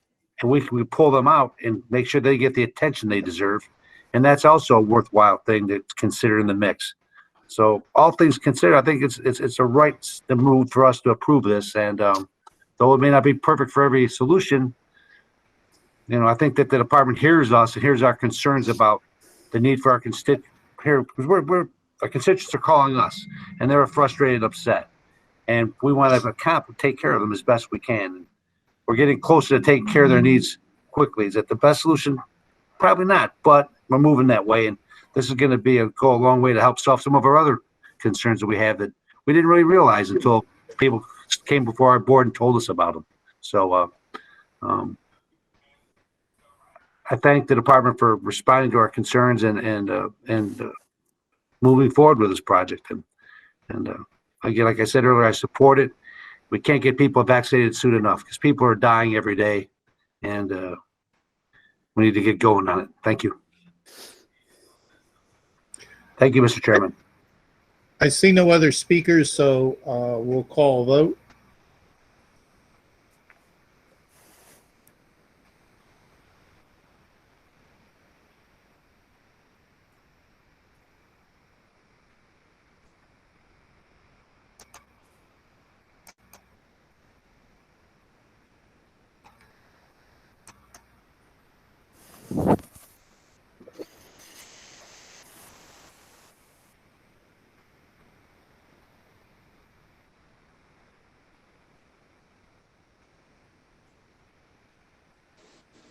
All right, that motion passes 9-4 with Commissioners Wallace, Zong, Zinner, and Farrington voting no. Thank you. Moving on to 6D, budget amendment for capital improvement plan to spend some money for website redesign and platform upgrade with the company 10-7. I'll make a motion to move that to full board. Romano. Do I hear a second?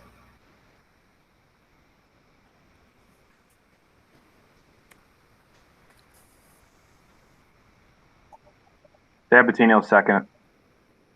Thank you.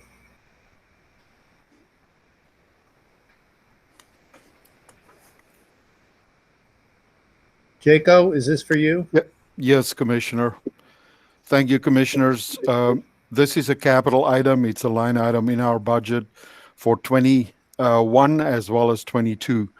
We are requesting approval for a contract with 10-7 to assist the county in redesigning the Macomb County website, as well as upgrade the current platform from Drupal 8 to Drupal 9 for security purposes. This is a 2-year project totaling $200,000. We have $100,000 in this year's budget, and that's what I'm here for today. We will come back to the board for next year's budget amendment at that time. The main purpose, for doing this is, websites have a 3 to 5 year life cycle, and then you have to look at redesign and so forth to make sure that the user experience always, is the best possible. Our last website redesign was implemented in 2015. So we believe it's time to do this. Another factor is the fact that we have to upgrade from Drupal 8 to Drupal 9. It actually expires towards the end of this year in November, the support for Drupal 8. So we want to get that done as quickly as possible. Increasing the user experience, making sure that our search functionality is more user-friendly and works better for us. We have some concerns about content editors in our departments that have to do the editing of the websites on a daily basis. In general, it works pretty well, but when you start doing complicated stuff, IT has to do that for the departments. We would like that to be more autonomous, and for departments to be able to do that, without having to involve us. It's just better for a business process. And that's really the main thing with redesigning the website. I just want to mention we mentioned this as a sole source, but we did an RFQ in 2019 to establish the partnership with this vendor, 10-7. So at that time we did one, and we found that this is the best company to do this with and move forward, because we had in the meantime also some changes that we wanted to make to our website. We have in-house people, contractors mainly, that's also capable of developing in Drupal, but it's just too large of a project to do that completely internally. We did that last time, and it was a very, very difficult situation. So we intend to do it, this way at this point in time. I'll be glad to answer any questions. Commissioner Zhang? Thank you, Chair. Hi, Jaco.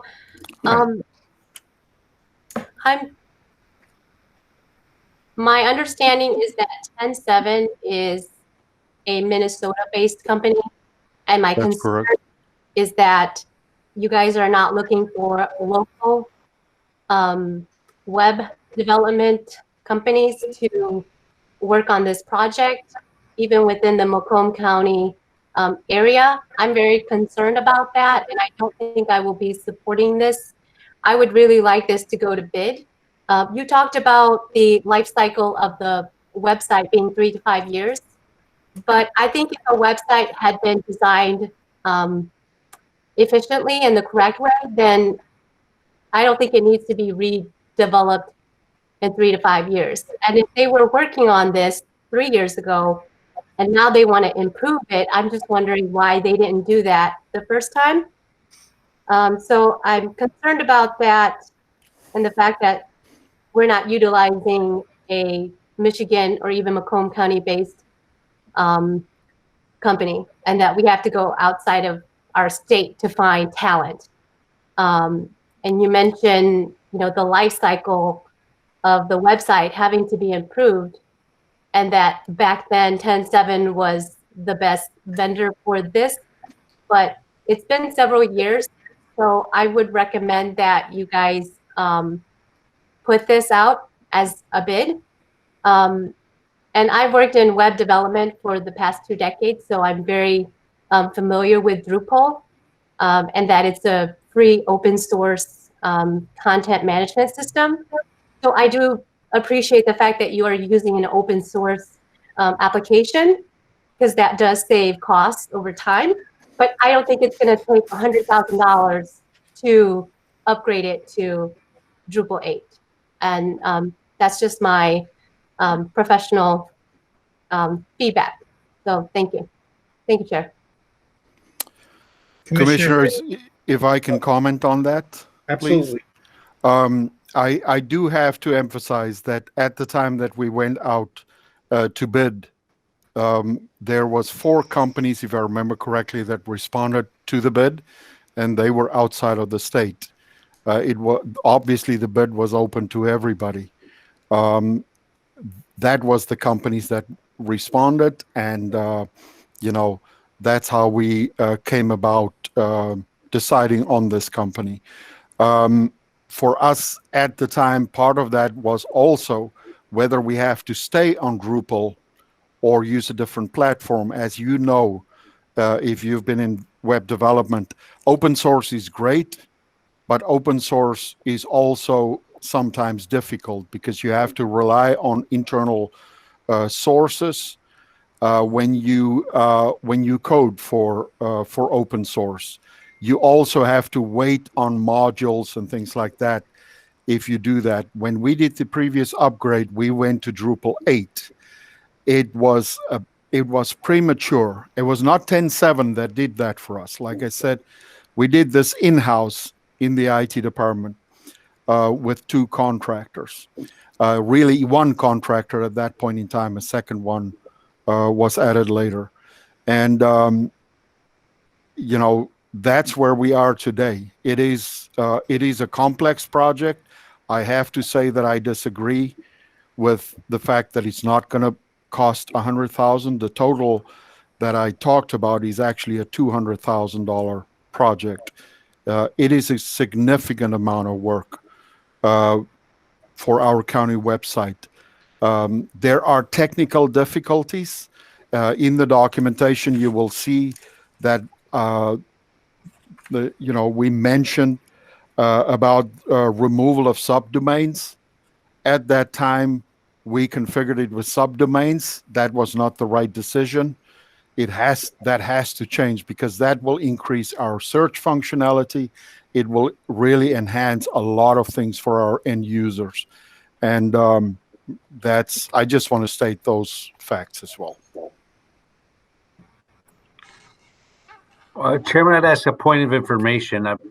The point of information is requesting information, not making a comment. I'm curious what the term quadruple, what it seems to be a certain process that I don't fully appreciate. Can someone explain to me what that is? Is that a program? Is it a workflow? I don't understand what that is, because apparently it's something significant and not. It's over my pay grade to understand it.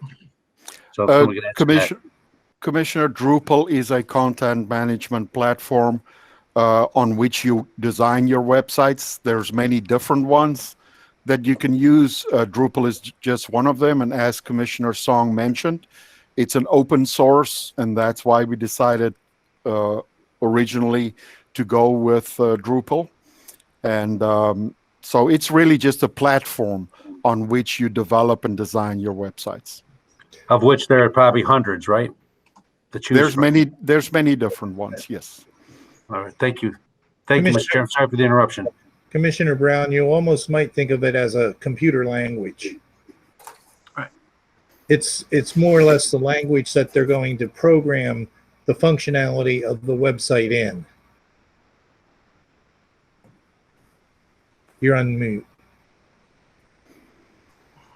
That's generally better. But yes, thank you. I didn't appreciate that. That's why I asked. Thank you. Okay, Commissioner Farrington, you're up. Thank you, Chair. Once again, I find myself agreeing with Commissioner Song, but I have a couple additional items I'd like to ask about. First of all, just for clarification, Jocko, while the contract's for $200,000, if I remember right, there was another $100,000 or $200,000 of internal staff for content development, correct? We have an internal staff that does content development and management of our current Drupal environment.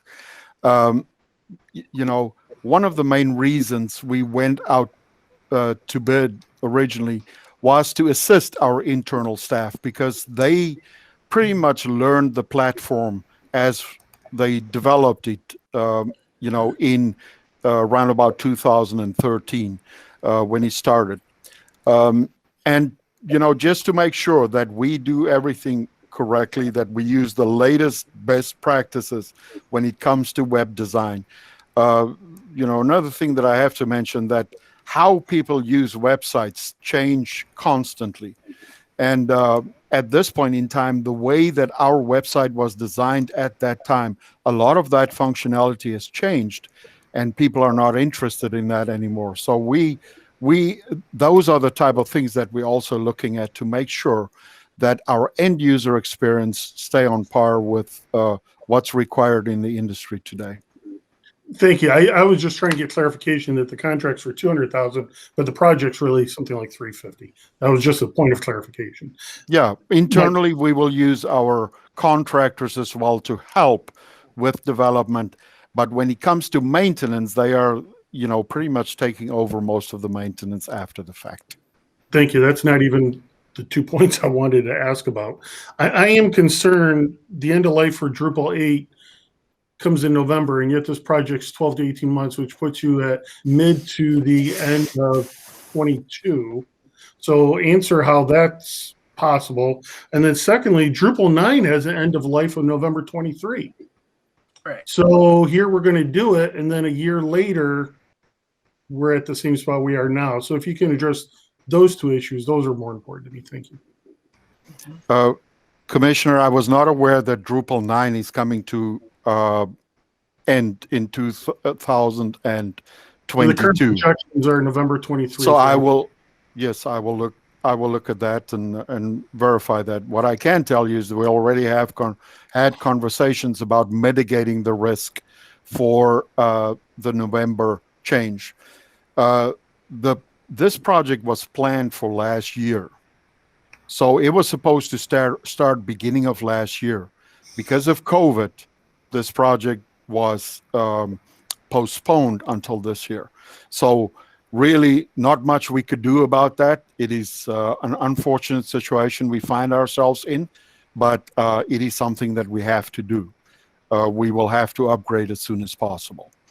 Okay, I guess the final thing I'll say, Mr. Chair, is unless I hear something different, I am going to support it, only because it's for security reasons we have to make the change off from Drupal 8. But I would recommend that you really do look into the end of life of Drupal 9. So thank you very much, Jocko. I will do that, Commissioner.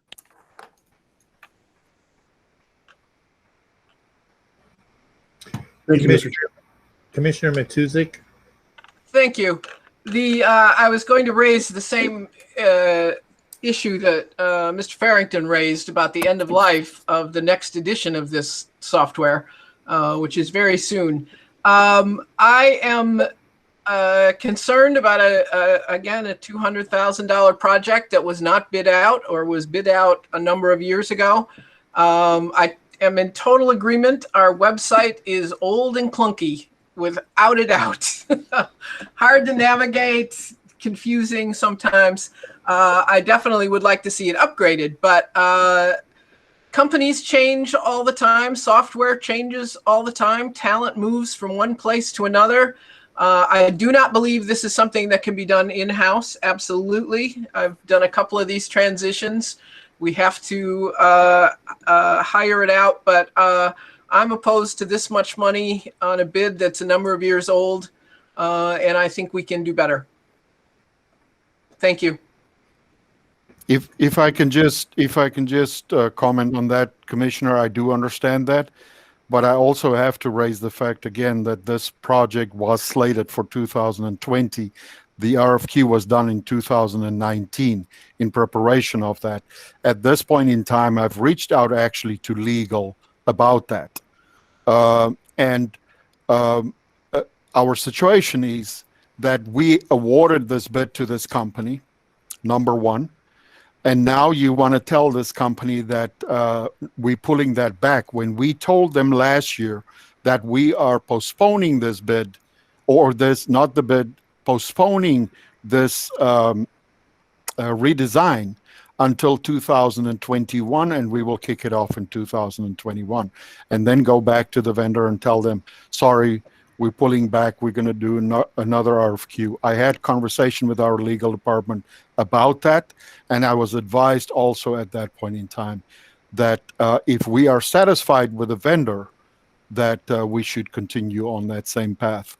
I can tell you that today, I am satisfied with the vendor. I've worked with this vendor with our planning department, who is responsible mostly for our digital footprint. And we made a collective decision to continue with this company. So I just wanted to say that as well.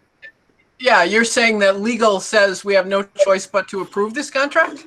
They didn't say we don't have any choice. They just said, because I asked the specific question, you know, what would it mean today if we pull out of a bid that we awarded on merit, you know, and with the postponements through COVID-19 and all these type of things that happened, this is where we are today. They said if we're happy with the company, if there's no concerns that we have with the company, then you know, it's better to continue with the same company. Yeah, no offense, Jaco, but I would like to get that from Corporation Counsel. I will ask John, you know, to respond to you. Thank you. Thank you. I'm up on the question list.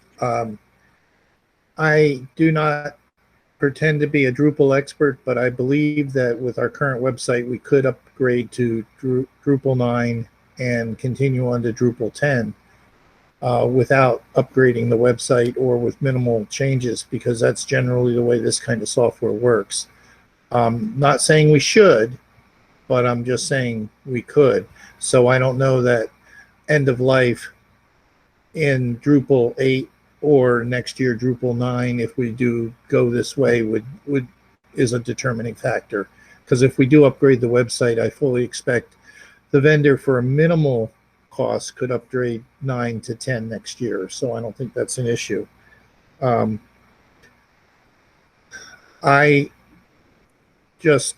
figured out that the vendor is getting an hourly rate of about $170 an hour, which I think is pretty high. And I would also like to see it bid to Michigan companies.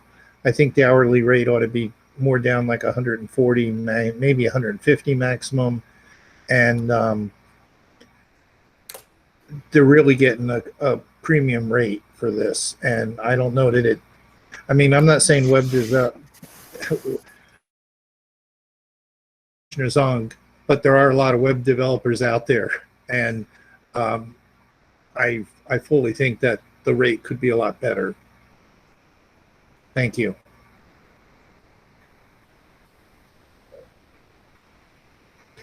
Commissioner Hall. Thank you, Chair. Two issues, Jaco, and I will readily admit I am not an IT speak person. I have said that in the past, and I continue to say that. But Commissioner Farrington raised an issue on security. One of my questions is, what security issues are we talking here? Commissioner, I don't have any concerns with security. We are hosting this in the cloud currently, and that's obviously something we vetted. This company has hosted it for us for over 2 years now, and you know, we haven't had any issues. I don't specifically know what security issues are being referred to, but when we implement projects, we vet security end to end to make sure that we are comfortable with how we present data. Well, I don't want to speak for Jeff, but I think he was talking about the system. You know, like I said, I don't do IT speak, so I'll let that one go. Thanks, Jeff.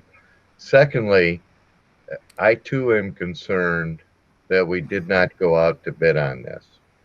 As you're well aware, we have spent millions of dollars of CARE Act money upgrading our IT systems, and I have voted for every one of them.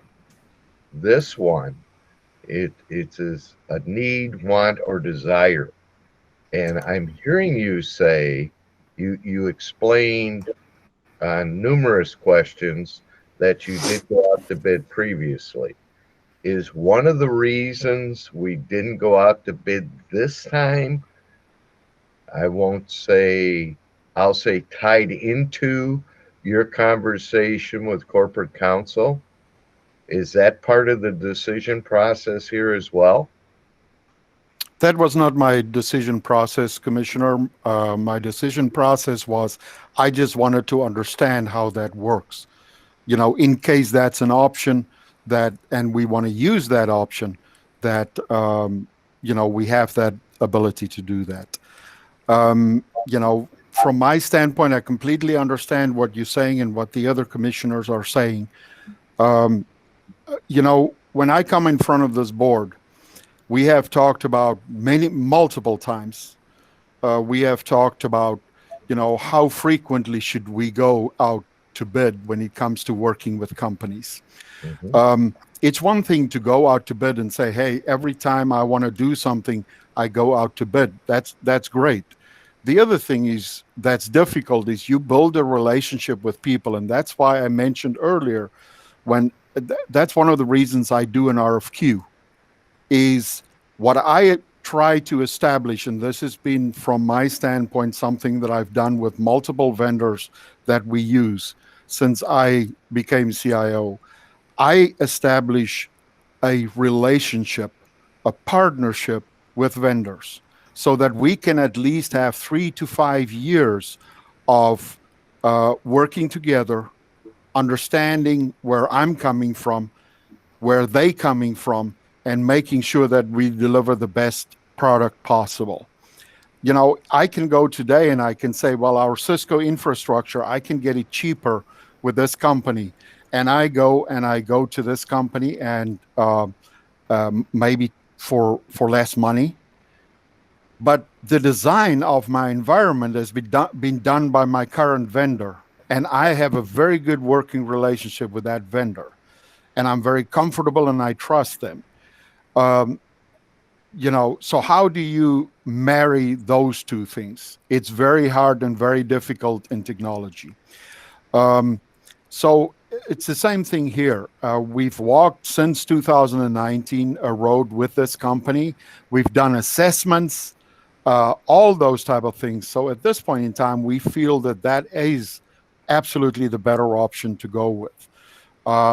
I'm not a person without a doubt that are against going to RFP, RFQ, doing those type of things. Like I said, I've done that. I've worked with my different vendors, and we, depending on what we do, we have a 3 to 5 year time slot. When we do this, we tell the companies up front that in 3 to 5 years, depending on which vendor it is and the type of work we do with them, that we are going to go back and do an RFP or RFQ again at that point in time, even though they provide good services.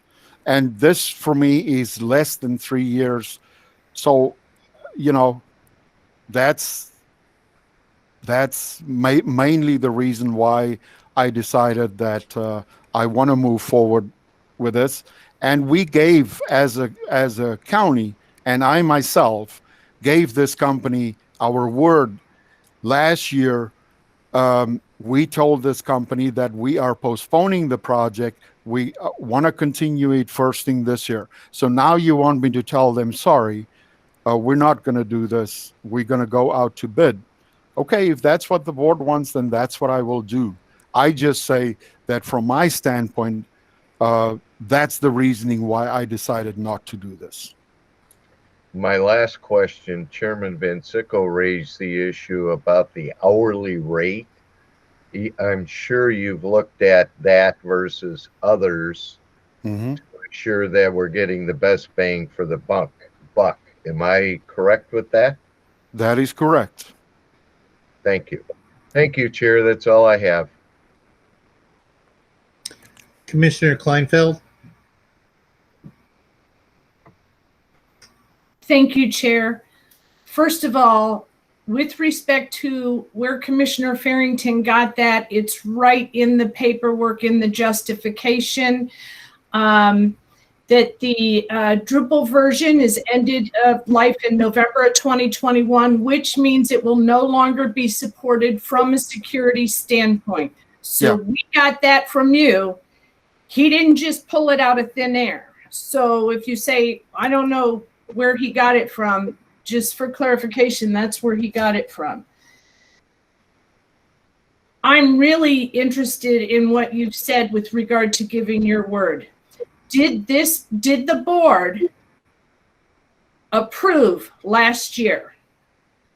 We did not come to the board last year. We were at the verge of doing that. You gave your word to a company without board approval is what you've done. And you're saying because I gave my word, so every time you give your word to a company, we're going to be forced to approve it. I just want to be clear on what's happened here. Because I was going to ask for if you had the, a roundabout time when we approved it so I could look up the minutes, but you're saying we did not approve it. No, I did not bring it to the board at that point in time because it was not going to be in last year's budget as we originally anticipated. Okay. So it would have been an error to tell the company that they were going to get it. Yeah, I did tell the company that I have to go to the board and get it approved by the board before the project can kick off. And that's why I'm here today. And that has been the understanding from the beginning. All right. And I mean, I don't know a lot about technology, but if we were going to approve something in 2020 where the platform is no longer valid in 2021, unless what Commissioner Van Sickle said that it's an easy upgrade, and now we're going to go with the same company in 2021 for a platform that Commissioner Farrington has already indicated will be coming to an end not long after this, after version 8 is coming to an end. If that's normal that they come to an end in just a couple of years, I would have to believe Commissioner Van Sickle would be correct on the upgrade with respect to that. And with respect to working relationships, one of the biggest complaints by companies is that they can never get their foot in the door because we always go with who we're comfortable with. And I have to tell you, Jaco, I always support you with this because in a whole lot of our systems, there's so much to what they do, and they have so much institutional knowledge that it's really, really important to go with somebody you know. So I support you all the time on that. This is a little different because it's a web redesign. And so it's not as significant as some of the other systems and programs that you talk about, that it takes a company years to get to know our system.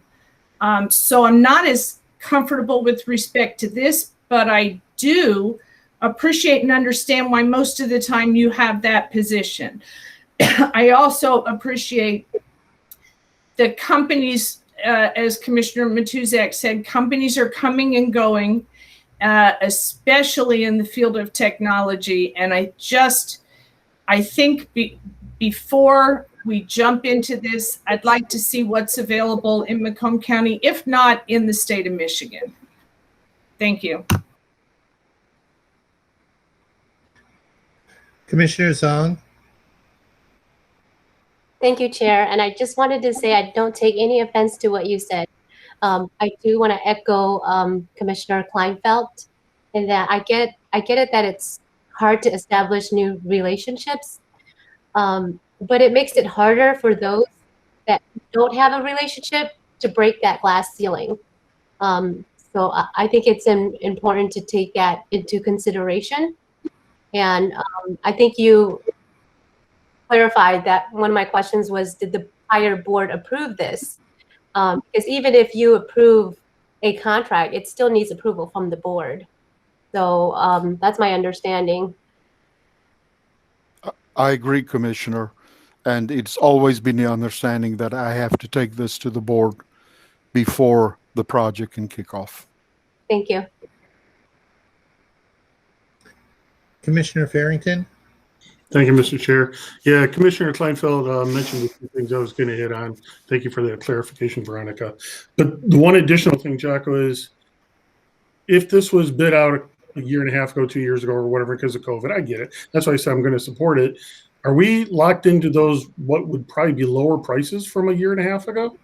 And they're not going to increase it by 5 or 10%? Have you talked to them about that?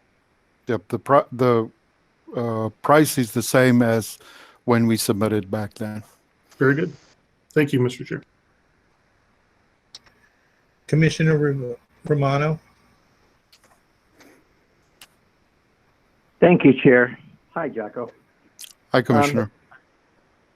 Jacob, you know, I totally understand what's going on here. I think I do. I don't know the information or the technology part of it. But, you know, I relate this to, and I equate it to, getting an automobile fixed. Do you go to people that you've been dealing with for a long time that you have faith and trust in, or do you go to when you buy a new car, you go back to your dealer who's looking to make an extra buck out of you? And as you said, this stuff was bid out. As far as if somebody wanted to come in with a lower price, that's fine. Working with people that you worked with before, it's not just the fact that you're comfortable with, it's people that you can talk to if there's a problem without having to get all worked up about it. And sometimes you can relate a price to them that they'd be willing to take because they have been dealing with you before. They know who you are. You know what they put out as a product. I'm not going to micromanage you, Jake, at all. I have faith and confidence in what you do, and I don't think that's a point that anybody has mentioned here. You've been our IT guy for a long time. I know you bid this stuff out. You gave your word. Okay, so they want to say to you, okay, but your word, if it costs the county money, well, we got to do something else. It's a matter of you're dealing with a company that you've dealt with before. They gave you the same price that they gave you a year ago. They're going to stand by that. Whatever, you know what, Jaco, I support you 100%. I am going to vote to approve this. Thank you, Chair.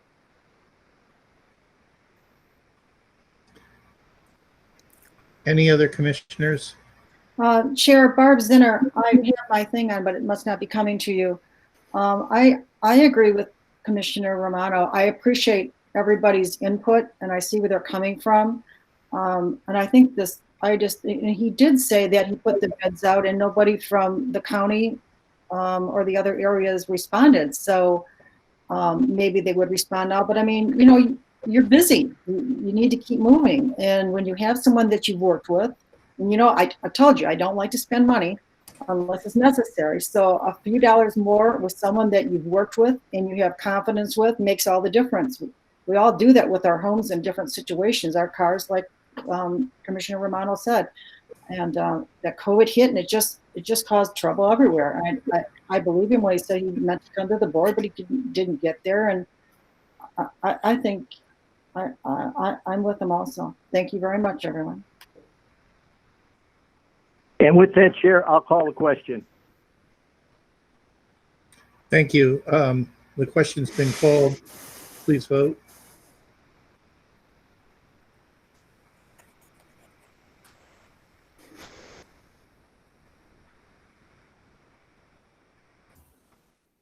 I just want to clarify something. There was no need to call the question because then we have to vote on that. There were no other speakers, so I think we're just voting on the motion. Right, we're voting on the motion. Because if there's a call of question, then you have to vote on that. Thank you, Ms. Kleinfeld.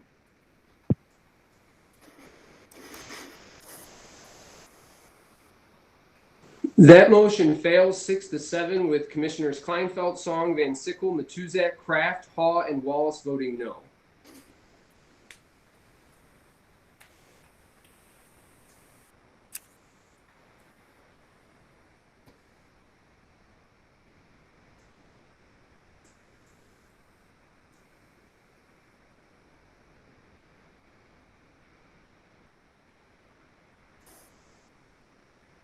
Okay. The next item is, well, it's 6E. Again, it's related to employing the company 10-7 on website redesign and platform upgrade. Given that the previous motion failed, do we want to entertain this?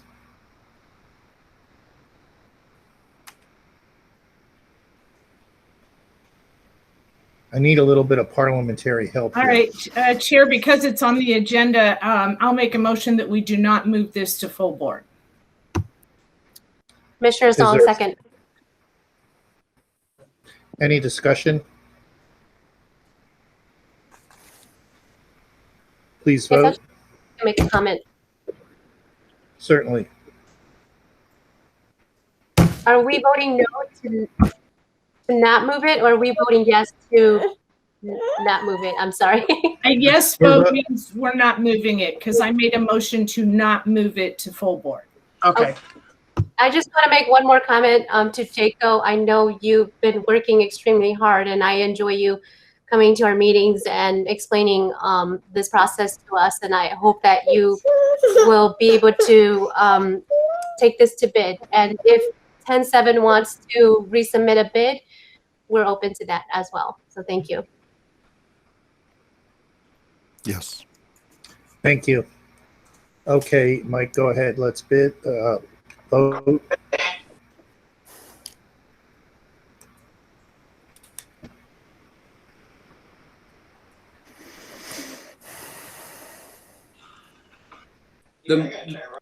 The motion to deny passes 13-0. Thank you.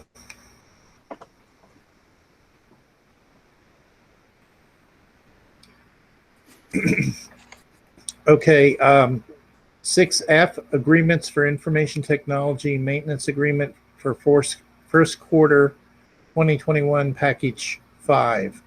Dell Microsoft licenses for $790,447.58 and an Oracle license for $114,687.31. I'll make a motion to move that to full board. Support. Thank you. Jaco, this is you again? Yes, Commissioner. This is, just part of our quarterly maintenance that we bring to the board. Obviously, this Dell one, which is really our Microsoft contract, which is a software subscription contract, is totaling $447,000. It also include just over $30,000 of what we call true-up cost. So every year as this develop over time, we add licenses as needed from different people that start working at the county or different groups that for whatever need. And then as we add those, we don't have to pay for them. At true-up time, which is April, we do the true-ups with Microsoft. So that's what that one is for. The other one, Oracle, is the database system we use for Offender Track, the sheriff system. And Offender Track actually, we are working on the bid now. We are going to take that to bid this year.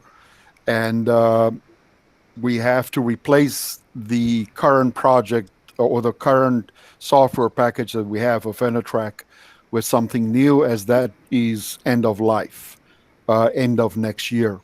So at this point in time, that's $114,000 cost. That cost will go away once we establish a new partner, because one of the requirements is that it needs to be a SQL environment, not Oracle. Yeah.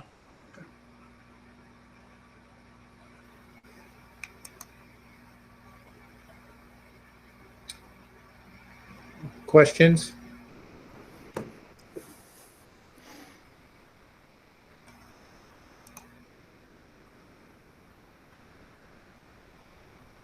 I do have one. In the list here, the fifth or sixth item, maintenance first quarter 2021 package 5 Excel. Is that for Excel? And Excel's Microsoft, wouldn't that be in the other package? Right.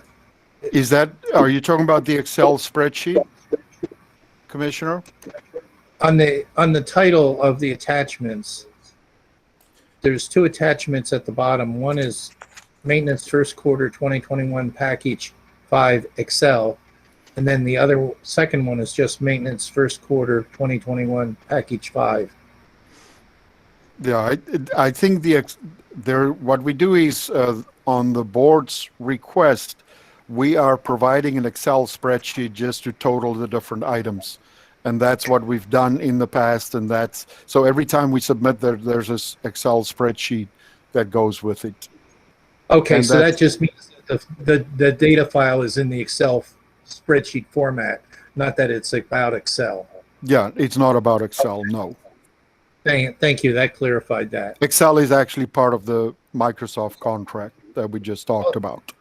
That's what I was thinking. That's why it confused me. Yeah, I'm sorry about that. Seeing no other questions, we can vote on this.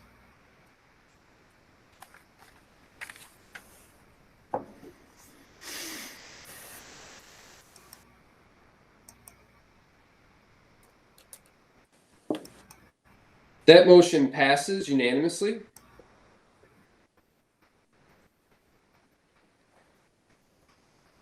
Okay, item 6G, various information technology 2021 capital outlay items. And there are 38 plus 1 on this. We need a motion for these. Motion to Support Farrington. Is that for all of them or for number one? All of them. One agenda item. It's one agenda item. Yeah. Okay. Thank you.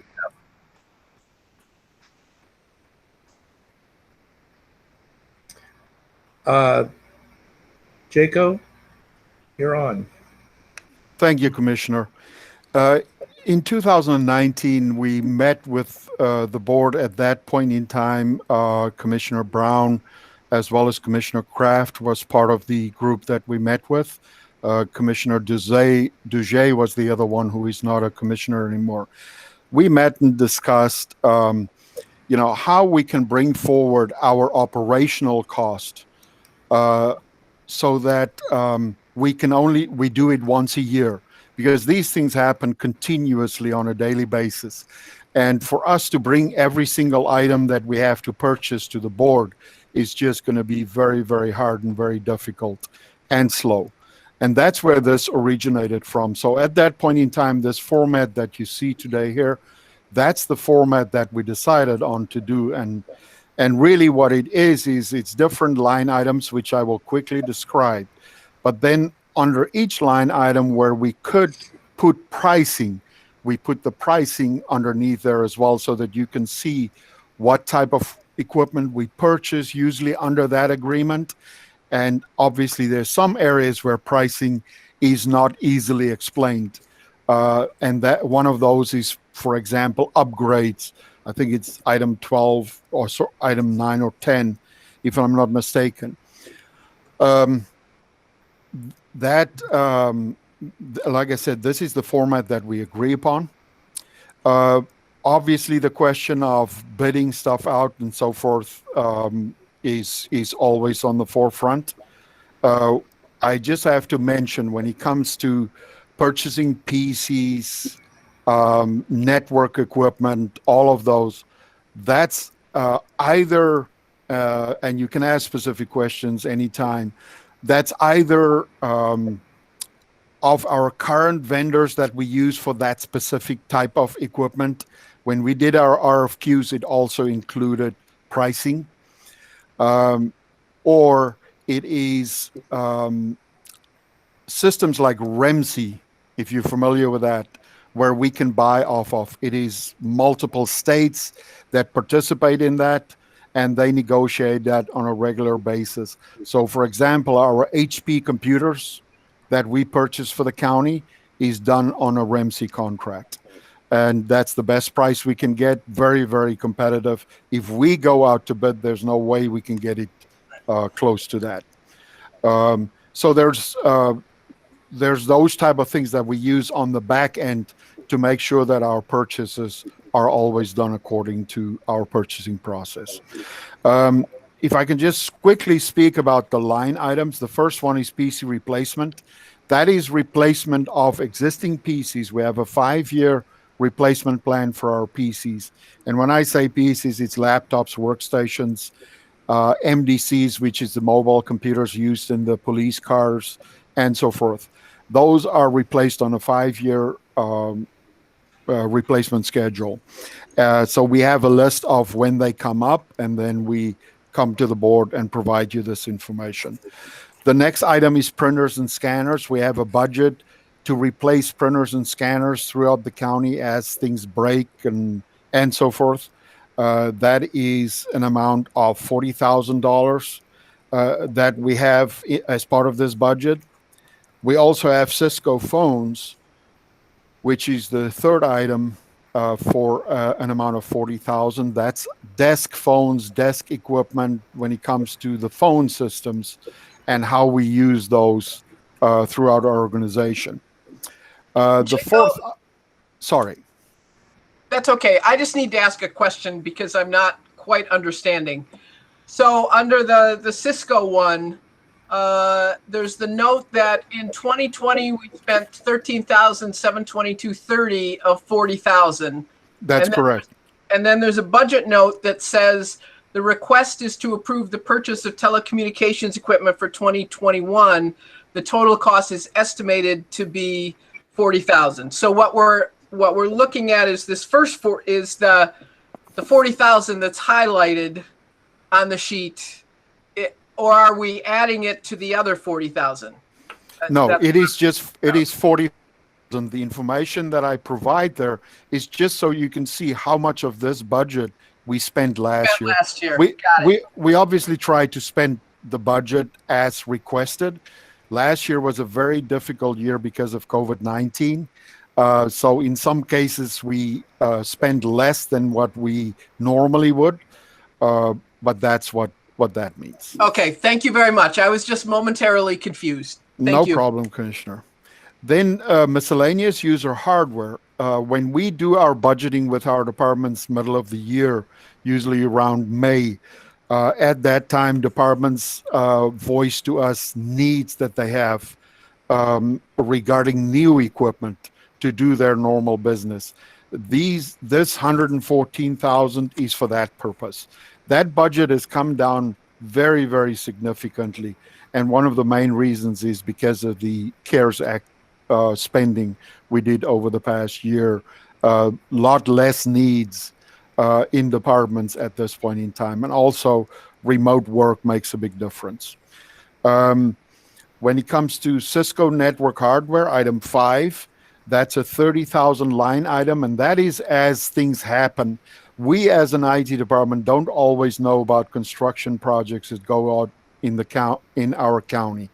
We learn, when it's pretty close to that happening. And when that happens, we have to provide infrastructure in those locations. That's one of the reasons why we would buy or need to buy equipment throughout the year. So that's an amount of $30,000. Fiber expansion. We own a significant amount of fiber throughout the county. That fiber was implemented, I think, in 2001. So it's becoming old. Fiber lifespan is about 25 years.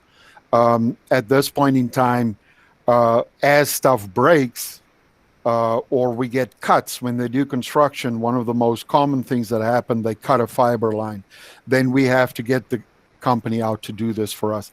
We belong to a consortium that is mostly all the cities in the county, as well as us as a county, the MISD and so forth. That's part of that consortium through which we do our fiber replacements.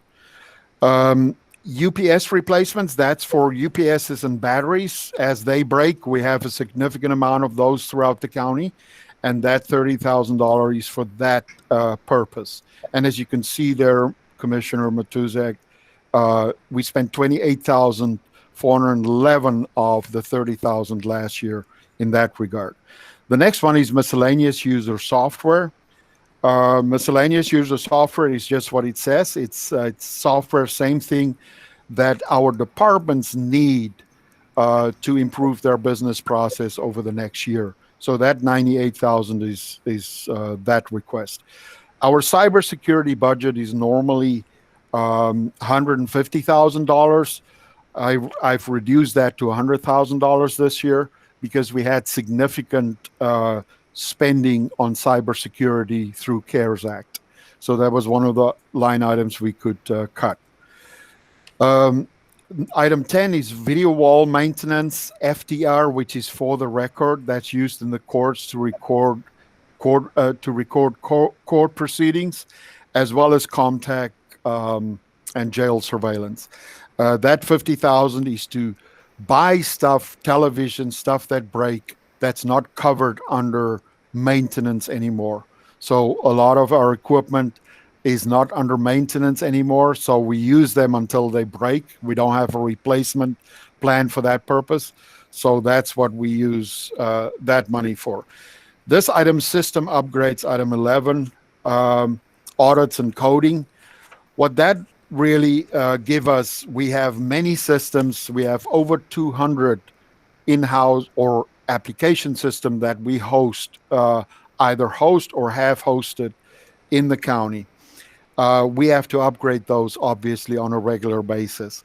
And we're talking about OnBase, CourtView, Visual Health Net, New World or Tyler Tech, and so forth. So these programs, as we update them, that is what this money is used for. I cannot give you quotes for that today because we only get that at the time that we have to do the business. Many times it means that the company will have to do some of the work for us. We do some of the work and then obviously get a scope of work and then, move that forward. The last two items, 12 and 13, is contractor money that we use for contractors. I talked about web development earlier, as well as the next item, which is enterprise document management. I mentioned OnBase earlier. We use contractors to help and assist us with those environments. So that's kind of the whole thing that we're talking about. The total ask for this is $1.432 million. And this has been moved, about 3-4 years ago from our capital budget to become more of an operational spend, just so that we can be more agile in getting these things done. Any questions, commissioners? Commissioner Kraft. Thank you, Mr. Chair. Jaco, thank you very much. And I appreciate you working with myself, the other board members, and the executive's office on trying to put this together. For the newer commissioners, we were trying to come up with a way to continue to be as transparent as possible with the spending, but allow IT the ease to spend money on, basic items like a mouse, a keyboard, a laptop bag, So if they hit that $35,000 threshold or whatever it was, to not come to us every single time they were requesting a mouse from that certain vendor. So that's kind of the origins of this, if any of you were confused by it. So thank you, Jaco. I appreciate your work on this, and the executive's office as well. Thank you, Mr. Chair. Thank you. I have a couple of questions, Jaco. On item 19, some of these are a little bit of a nit, and I'm just sort of curious where the equipment's being used. But item 19 is for an ATA, which is basically a VoIP phone adapter. Don't we have county phones everywhere? And Yes, Commissioner. The ATA is used, as you know, to transfer analog signature to digital. So we can use it in our VoIP system for faxing, for example. So that's one area where we were able to reduce phone lines, where we could switch them with an ATA, switch them and use ATAs for that purpose. Switch them and use our VoIP system or digital system for that purpose. Okay, so our phone system can go right into this then. That's correct. So we don't need another outside service or anything like that. That's correct. Okay, excellent, excellent. Item 32, again, a little bit of a nit. Snagit. I know when I was in business, many people requested Snagit, and it's an excellent product. And then Windows came along with Snippet built into Windows, and the use of Snagit plummeted. I believe we have all pretty much Windows PCs. I'm wondering if the people who are still requesting Snagit are just behind the times.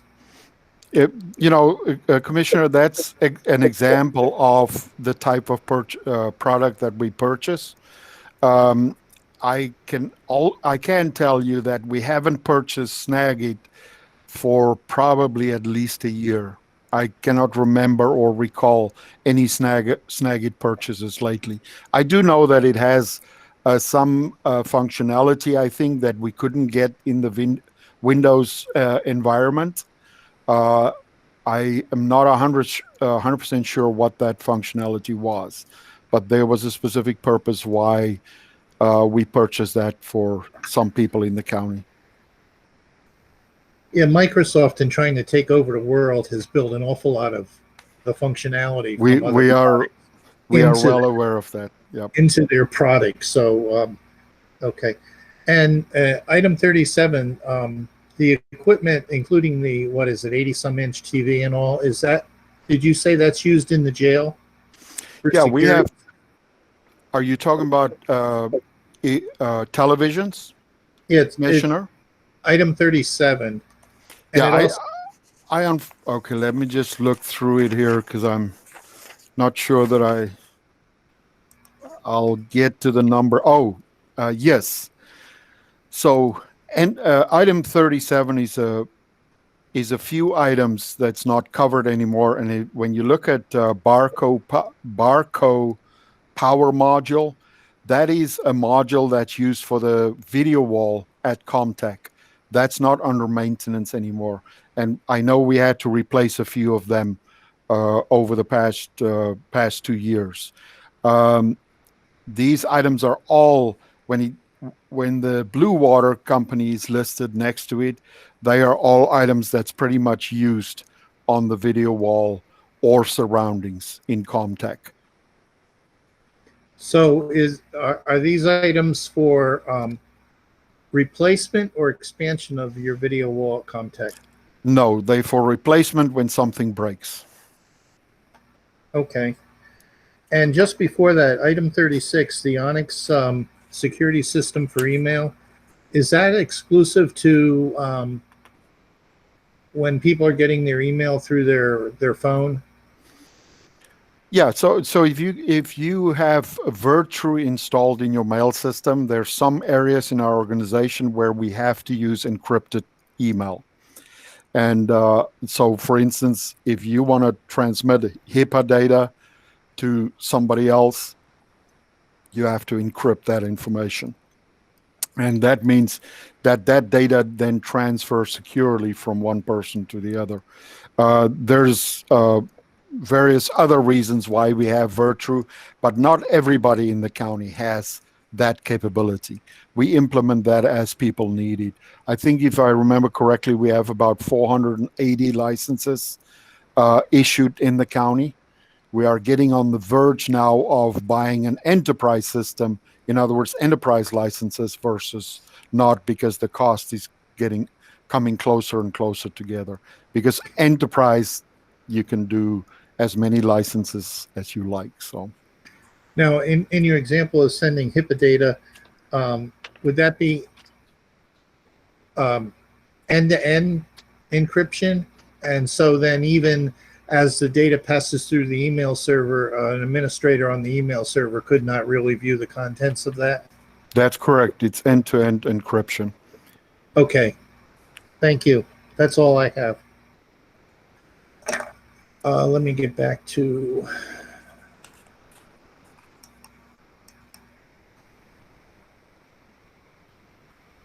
Yes, thank you. The vote's up.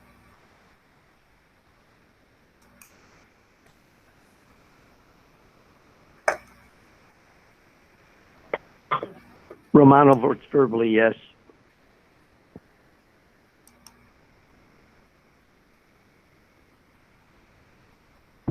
That motion passes 13-0. Thank you. On to item 7, new business. Thank you, Commissioners. Is there any new business?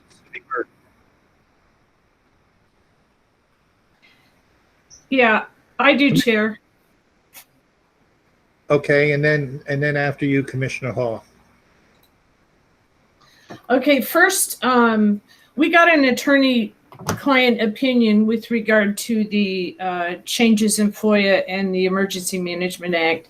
And I would like to either waive the attorney-client privilege so that we could have a conversation in the very near future at one of our meetings, or have a closed session with regard to it, because I see a conflict between what the legislature did in the OMA and the Emergency Management Act. However, none of that matters if Executive Hackle has no inclination to call an emergency to allow us to continue to meet via Zoom until, people can get vaccinated. So I'd like to have us reach out to the exec's office to find out if he's inclined to consider it, not necessarily a commitment that he'll do it, but if he's inclined to consider it, then I would like to go ahead and have a discussion on that attorney-client privilege and what the two laws say. And then the last thing was, our microphone little buttons on the thing were weird today. People would have 3 dots as if they could speak and we couldn't hear them. Other people I could hear when their microphone said that they were off. And it was just really weird. I know Smeagol's microphone said we could hear him, and I couldn't hear a word he was saying. Anyway, just pointing that out. I don't know what that was about, but I just thought it was weird. Thank you, Chair. Thank you. Mike, Mr. Keys, if you could take a note of that and possibly look into that, see if there's any Chair, online discussion of that Chair, kind of this is thing. Patty. It has to do with the users' equipment and the permissions enabled on their devices. Well, I wasn't the only one having a problem with Steve, but okay. All right. Anyway, thank you, Chair. Oh, I'm sorry, Commissioner. It would be like on Mr. Smeagol's device. Commissioner Hall? Thank you, Chair. As a matter of principle, we cannot waive attorney-client privilege without the concurrence of the attorney that issued the opinion. So we need to have that as well if that's what we're going to do. I don't think. Yeah, that's correct. With our legislative priorities that we spent a very lengthy period of time discussing, I believe only as of this morning, one commissioner had submitted legislative priorities and we had a deadline. We're going to extend the deadline to Friday, so I would like to remind everybody that wants to submit those to please do so. So that's all I have, Chair. Thank you. Commissioner Hall, I forget, were we supposed to submit them to you? No, to Patty. Or To Patty. Patty or Crystal, either one. Okay, thank you. Commissioner Matusik? At the last meeting, I forget what committee meeting it was, maybe Health and Human Services, we had a discussion with corporate counsel about how different jurisdictions were interpreting the rules about who could get vaccinated and who couldn't get vaccinated.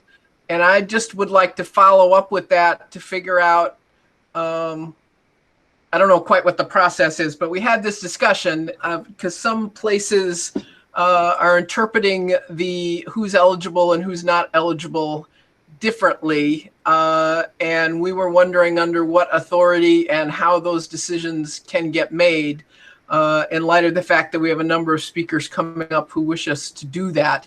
I would very much like to know, can we do it? How do we do it? Are we not allowed to do it and other people are just going rogue?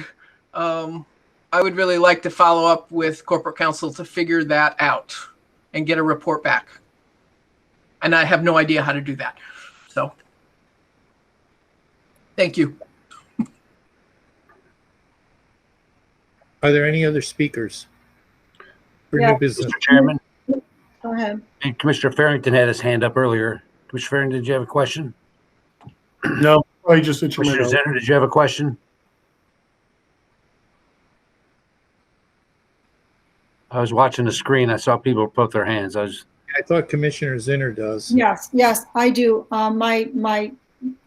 As with Commissioner Kleinfeld, my thing is I've got 2 Barb Zinners on for you to call me, so something isn't right somewhere. Since this is new business, I think Commissioner Van Sickle was on it too. I'm not sure. Was watching a presentation yesterday from a prosecutor from the west side of the state about in regard to situations with marijuana and the dangers with children. It was very informative. A lot of you probably already know this, but he was very specific. I'll just be very brief. People are bringing home things that they want to take, of course. Some of it's plants, bulbs, whatever, and children, they put it on the counter. A child will grab the bulb and swallow it or chew it or whatever, and it's laced with THC, of course, and they become very ill, if not worse. And there are now candies. It looks like Nerds, it looks like M&Ms, it looks like regular whatever, and if there's a little leaf on it, the marijuana leaf, I guess, and there was a situation where it was in a regular convenience store, all kinds of this stuff, and they ended up going to jail. But a girl was driving on the expressway, waving, veering all over. She didn't realize the Cheetos bag she had was 80% laced with THC. She just didn't see it. She just saw it the way it was. So there are a lot of dangers, and a lot of things are happening in a fast manner, as some people thought would happen, may happen, and they are happening. And maybe we could consider a speaker or watching for him. His name is Kenneth Steckler, prosecutor out of the west side of the state. He does do presentations, but it's not maybe just for our families. It doesn't affect, but anyone. Also, they're making some things. They're heating them. As they do that, butane ends up involved, or alcohol or butane. Houses are blowing up, cars are blowing up, people are dying, children are dying, and it's happening in our own community. It's just something to be aware of. Thank you. Thank you, Mr. Chairman. I've got a comment regarding Commissioner Matusik's question. I'll follow up on that and see if I can't get some clarification for all of us. And when I do, I'll share it with everyone as soon as we do.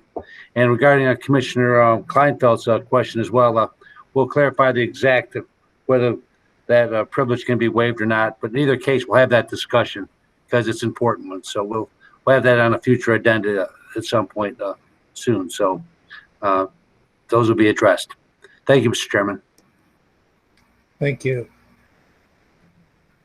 Any other commissioners have new business? Hearing none, we'll move on to public participation, item 8. This is a time when the public can speak on any subject they want. Limited to 3 minutes, either by telephone or by putting their name in the chat box. The people in the telephone lines will be heard first, and then the people in the chat box who indicated there will be heard in the order in which they're put in the chat box. Patty, I assume we have some people waiting in the phone? Yes, we do, Chair. The first up is Ramiro Alvarez with Jeffrey Nolish on deck. Thank you. Mr. Alvarez. Thank you. Hello, my name is Rami Alvarez, and I live in Detroit, Michigan. I am a disability justice organizer and lifetime resident of Southeast Michigan. As a person below the age of 49 who has a disability, I was elated to hear on February 11th that I would be eligible for a priority vaccine in the city of Detroit. However, there was a bit of survivor's guilt, as they call it, after my second dose recently. I knew that as I shared the news about my vaccine on social media, the rest of my friends and family who live outside of Detroit and are below the age of 49 with a disability were wondering when more information, any information, would reach them. My family that lives outside of Detroit lives in East Point, Utica, and Warren. They are mostly Spanish speaking, so I'm also here on their behalf to lend my voice. They are your constituents and they live with disabilities or have teenagers with disabilities that emerging data is proving is as impactful and influence towards COVID-related death than age. Age on its own and disability independent of age trail behind one another in the grim statistics that keep amassing before our disabled community. Commissioners, please do not take my frankness as a sign of disrespect. We know how hard each of you are working to balance an unprecedented level of constituent need. We also know that with 100,000 daily calls and limited vaccine supply, adding another priority group seems difficult. We should not let the difficult get in the way of the useful and life-saving, however, especially when other states across the nation under the same limitations have added disability independent of age to their social vulnerability index, making it more equitable. Macomb County has a chance to be the first county to lead the way in this life-protecting measure. To recap, because I'm running out of time, when vaccine supply is finally increased for this county, we want people with disabilities to be valued and counted in that response. Obviously, we prefer an immediate prioritization, but understand that any prioritization before the full general public would help people with disabilities, especially those who have had a hard time social distancing because of their disability, could potentially save many of their lives. Thank you so much for your incredible work, your hospitality. This was a very engaging meeting, and I just want to say that we're also here to help find solutions to these problems. Happy to help in any way possible. Thank you. Thank Chair, you, the next person is Jeffrey Nolish with Anna Bennett on deck. Mr. Nolish. Hi, good evening. Can you hear me okay? Yes. How long is this? How long do we have again? I'm sorry. 3 minutes. Cool. I'm just going to put my timer on. Thank you so much. And thank you, Rami. You did fantastic. I'm really proud to work with you. So we've talked before, so I don't want to say the same things that I've said before, but I do want to put out some reminders that people with intellectual and developmental disabilities are 3 times more likely to die. People with Down syndrome are 10 times more likely to die. People with autism are at a higher risk of dying.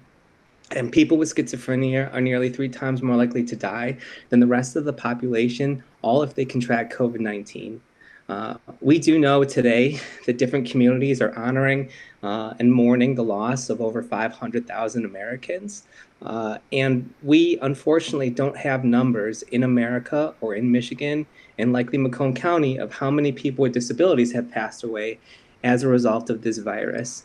But we do know that over 60% of people with disabilities in the United Kingdom have died between last January and last November. And we're very scared that the numbers might be similar in America. So this is one of the reasons we're coming to you to ask that people with disabilities be an immediate and higher priority in the vaccination rollout, along with people with chronic illness and disease of all ages. We know the risk is there, we know the mortality rates are there, and we believe the time for access is now. I know that you all wrestle with different arguments in terms of the supply, or the CDC says this, or it's the state's responsibility. So I want to take the remaining minute and 20 seconds to unpack some of that. Maryland, Ohio, New Mexico, New York, South Carolina, North Carolina, Utah, and others have found a way to offer COVID-19 vaccine access to people with disabilities under the same constraints. Why not Michigan? Why not Macomb County? According to the American Network of Community Options and Resources, which represents disability service providers across the nation, individual counties that have elected to prioritize people with developmental disabilities have done so and done so successfully independently of their state. People with disabilities, again, experience greater risk of contracting COVID-19 due to factors like physical barriers to accessing hygiene, difficulty enacting social distancing, the need to touch things for information or for physical support, barriers to accessing public health information and care, and aggravation of underlying health conditions. People with disabilities should have been a priority from the start, and your commission has the chance to right that wrong. Regarding the CDC was late in issuing guidance regarding our disability communities. They tell the state recommendations, and the states then create their own plans, which help to guide counties in their decision making. But that's based upon the unique needs of your county as well. And we know that the CDC acknowledges gaps in their information, but they're looking to improve. We hope that you follow such improvement as well. Thank you for your time. Thank you, Mr. Knowles. Chair Anna Bennett is next with Karen Peck on deck. Ms. Bennett? Yes, hi. Hi, I'm the mother of a child with disabilities. I live here in Shelby Township. And she's a student at Glenn Peters School here in Macomb. That's part of the ISD. And Glenn Peters serves students from age 3 to 26 that have a range of abilities. But there's a huge portion of the student population that is age 16 and up that should be eligible for the vaccine. And we, as parents, now have become eligible for the vaccine, which is wonderful. But it's our children that are not getting the school face-to-face instruction and not getting the therapies that they need privately. They're the ones that would benefit from the vaccine because they're missing out on speech therapy that helps them learn how to swallow food, physical therapy that helps them learn to walk. They're not going, a lot of people I know are not sending their kids to school and not sending their kids to therapies because they're scared and they don't want to send them out until they get that vaccine, until their child, 16 and up, gets that vaccine. So I guess just as a parent, speaking for my own child and for all the other children that could be eligible for the vaccine, I'm just asking anybody with a voice to give them voices, because my daughter's nonverbal. If she could get the vaccine, it would be immensely helpful. Something as small as a fever for her can trigger seizures and could be really dangerous. So we've, been living a very sheltered life the past year. And it would definitely help her develop more, and they're falling behind. So any chance to help out those kids to get them the services that they really do need in a safe way would be really helpful. That's all. Thank you. Chair Karen Peck is next with Mark Delden on deck. Hello, my name is Karen Peck, and my story is very similar to Anna Bennett's. I have a special needs son. He is 17 years old. He is also a Glenn Peters student. He is also doing school from home right now because we don't want to send him. He has severe seizures. He has convulsive seizures, and anything can trigger that, similar to what Anna said. If he's catching a cold, if he's fighting off a virus, if he's fighting anyone. He's 17. Age-wise, he can get the Pfizer vaccine, and I wanted to mention, somebody said that earlier in the meeting that you have to be 18. That's not true for Pfizer. Pfizer is 16 and up, so I just wanted to clarify that for the recording. But I'm imploring you all to do what you can to help a decision be made to move these cognitively impaired and physically impaired and this community that is large in Macomb County, move them up the eligibility. I, as a caregiver to my son, I'm a caregiver, I'm a mom, I'm a worker, I'm a constituent, all in Macomb County. I was able to get my vaccine today, but that's putting the cart before the horse. I went there to protect my son, but he needs his vaccine. Other counties, other states, like has been said, have been able to do this. And I have been contacting everybody I can think of. I'm on an every other day rotation, emailing Mark Hackel, Governor Whitmer, the Michigan Health and Human Services Department. We need a voice. We need some people with titles and some people with power to get behind us and assist us to get this eligibility opened up for students with disabilities, people with disabilities, 16 years and up. The vaccines are able to be given to this age group, and they are far more riskier than many, many adults that are on the eligibility list, even some of those that are elderly. My son is also nonverbal.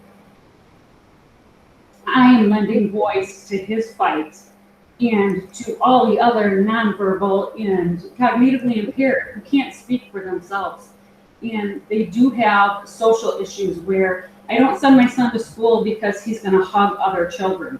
That's putting him at risk, and that's also putting them at risk. And neither one of those things are right, but we are stuck in our home. He's stuck not going to school. He is bored to tears. We need a life here. We need a life in Macomb County, and you all can help us. You can help us. You can contact people. You can email the reps. You can get together with the powers that be and find out what can change these eligibility. You can assist us, and I implore you to do so. Thank you, Mr. Delden. Yes, thank you, Chair Van Sickle, and good evening, Commissioners. I'll just take, I know I only have a few minutes, but I just want to weigh in and make a couple of observations from being on this meeting here this afternoon. While I know most of you, there are a few of the newer commissioners I have yet to meet, and I look forward to meeting you soon. One of the things, and I'm speaking on behalf of County Executive Mark Hackel, one of the things that Executive Hackel and myself are most proud of, that in the last 10 years, we have been able to assemble, through attrition, a professional team of department leaders that basically run county government operations from day to day. And these are the people that you're going to see from time to time as you have your committee meetings that will come and ask for your approval for issues and ask for your approval of support for things that are going on, changes that are going on within their office. I can't help but express my disappointment, not only today, but in some previous meetings, at not all, but some of the commissioners, and respectfully, I will not call any of you out by name, but some of the comments that were made to some of the department heads today, in my opinion only, were demeaning and demoralizing. And it's all, we can all get the same answer. It's how you deliver the message. You will never find a department head that works for County Executive Mark Hackle treat any of you, any of the 13 of you, with disrespect. And I mean that. But it's disappointing when some of the commissioners have to make a point in a demoralizing and demeaning way to the professionals that this county employs. I was really excited after the November election to see so many brand new commissioners that took an interest in wanting to make a difference in county government. Hopefully, when we all return back in person and we get to know each other through face-to-face conversations, things will change. But I can tell you right now, I'm extremely disappointed, and it's my opinion only. And I believe that the executive will share the same opinion as me. But if we're going to move this county forward, we can't be trying to demean and demoralize and one-up each other, especially in public meetings. We can take differences behind the scenes with one-on-one conversations. I have worked in a unit of government for 47 years, and I've worked with many, many different boards of educations. And in the 11 years now, in the 11th year of working for with county commissioners, I'm really concerned about where we're heading. And you can express any opinion you want, as I can as well. You have the right to vote yes or no, but you cannot direct the actions of the county executive departments. You cannot. So with that, thank you. Patty, do we have anybody else on the phone? No, Chair, there is no other person wishing to speak, at least via the chat box. Oh, and not in the chat box either? No. Well, seeing no other people for public. Motion to adjourn, Romano. Support, Hall. Let's vote.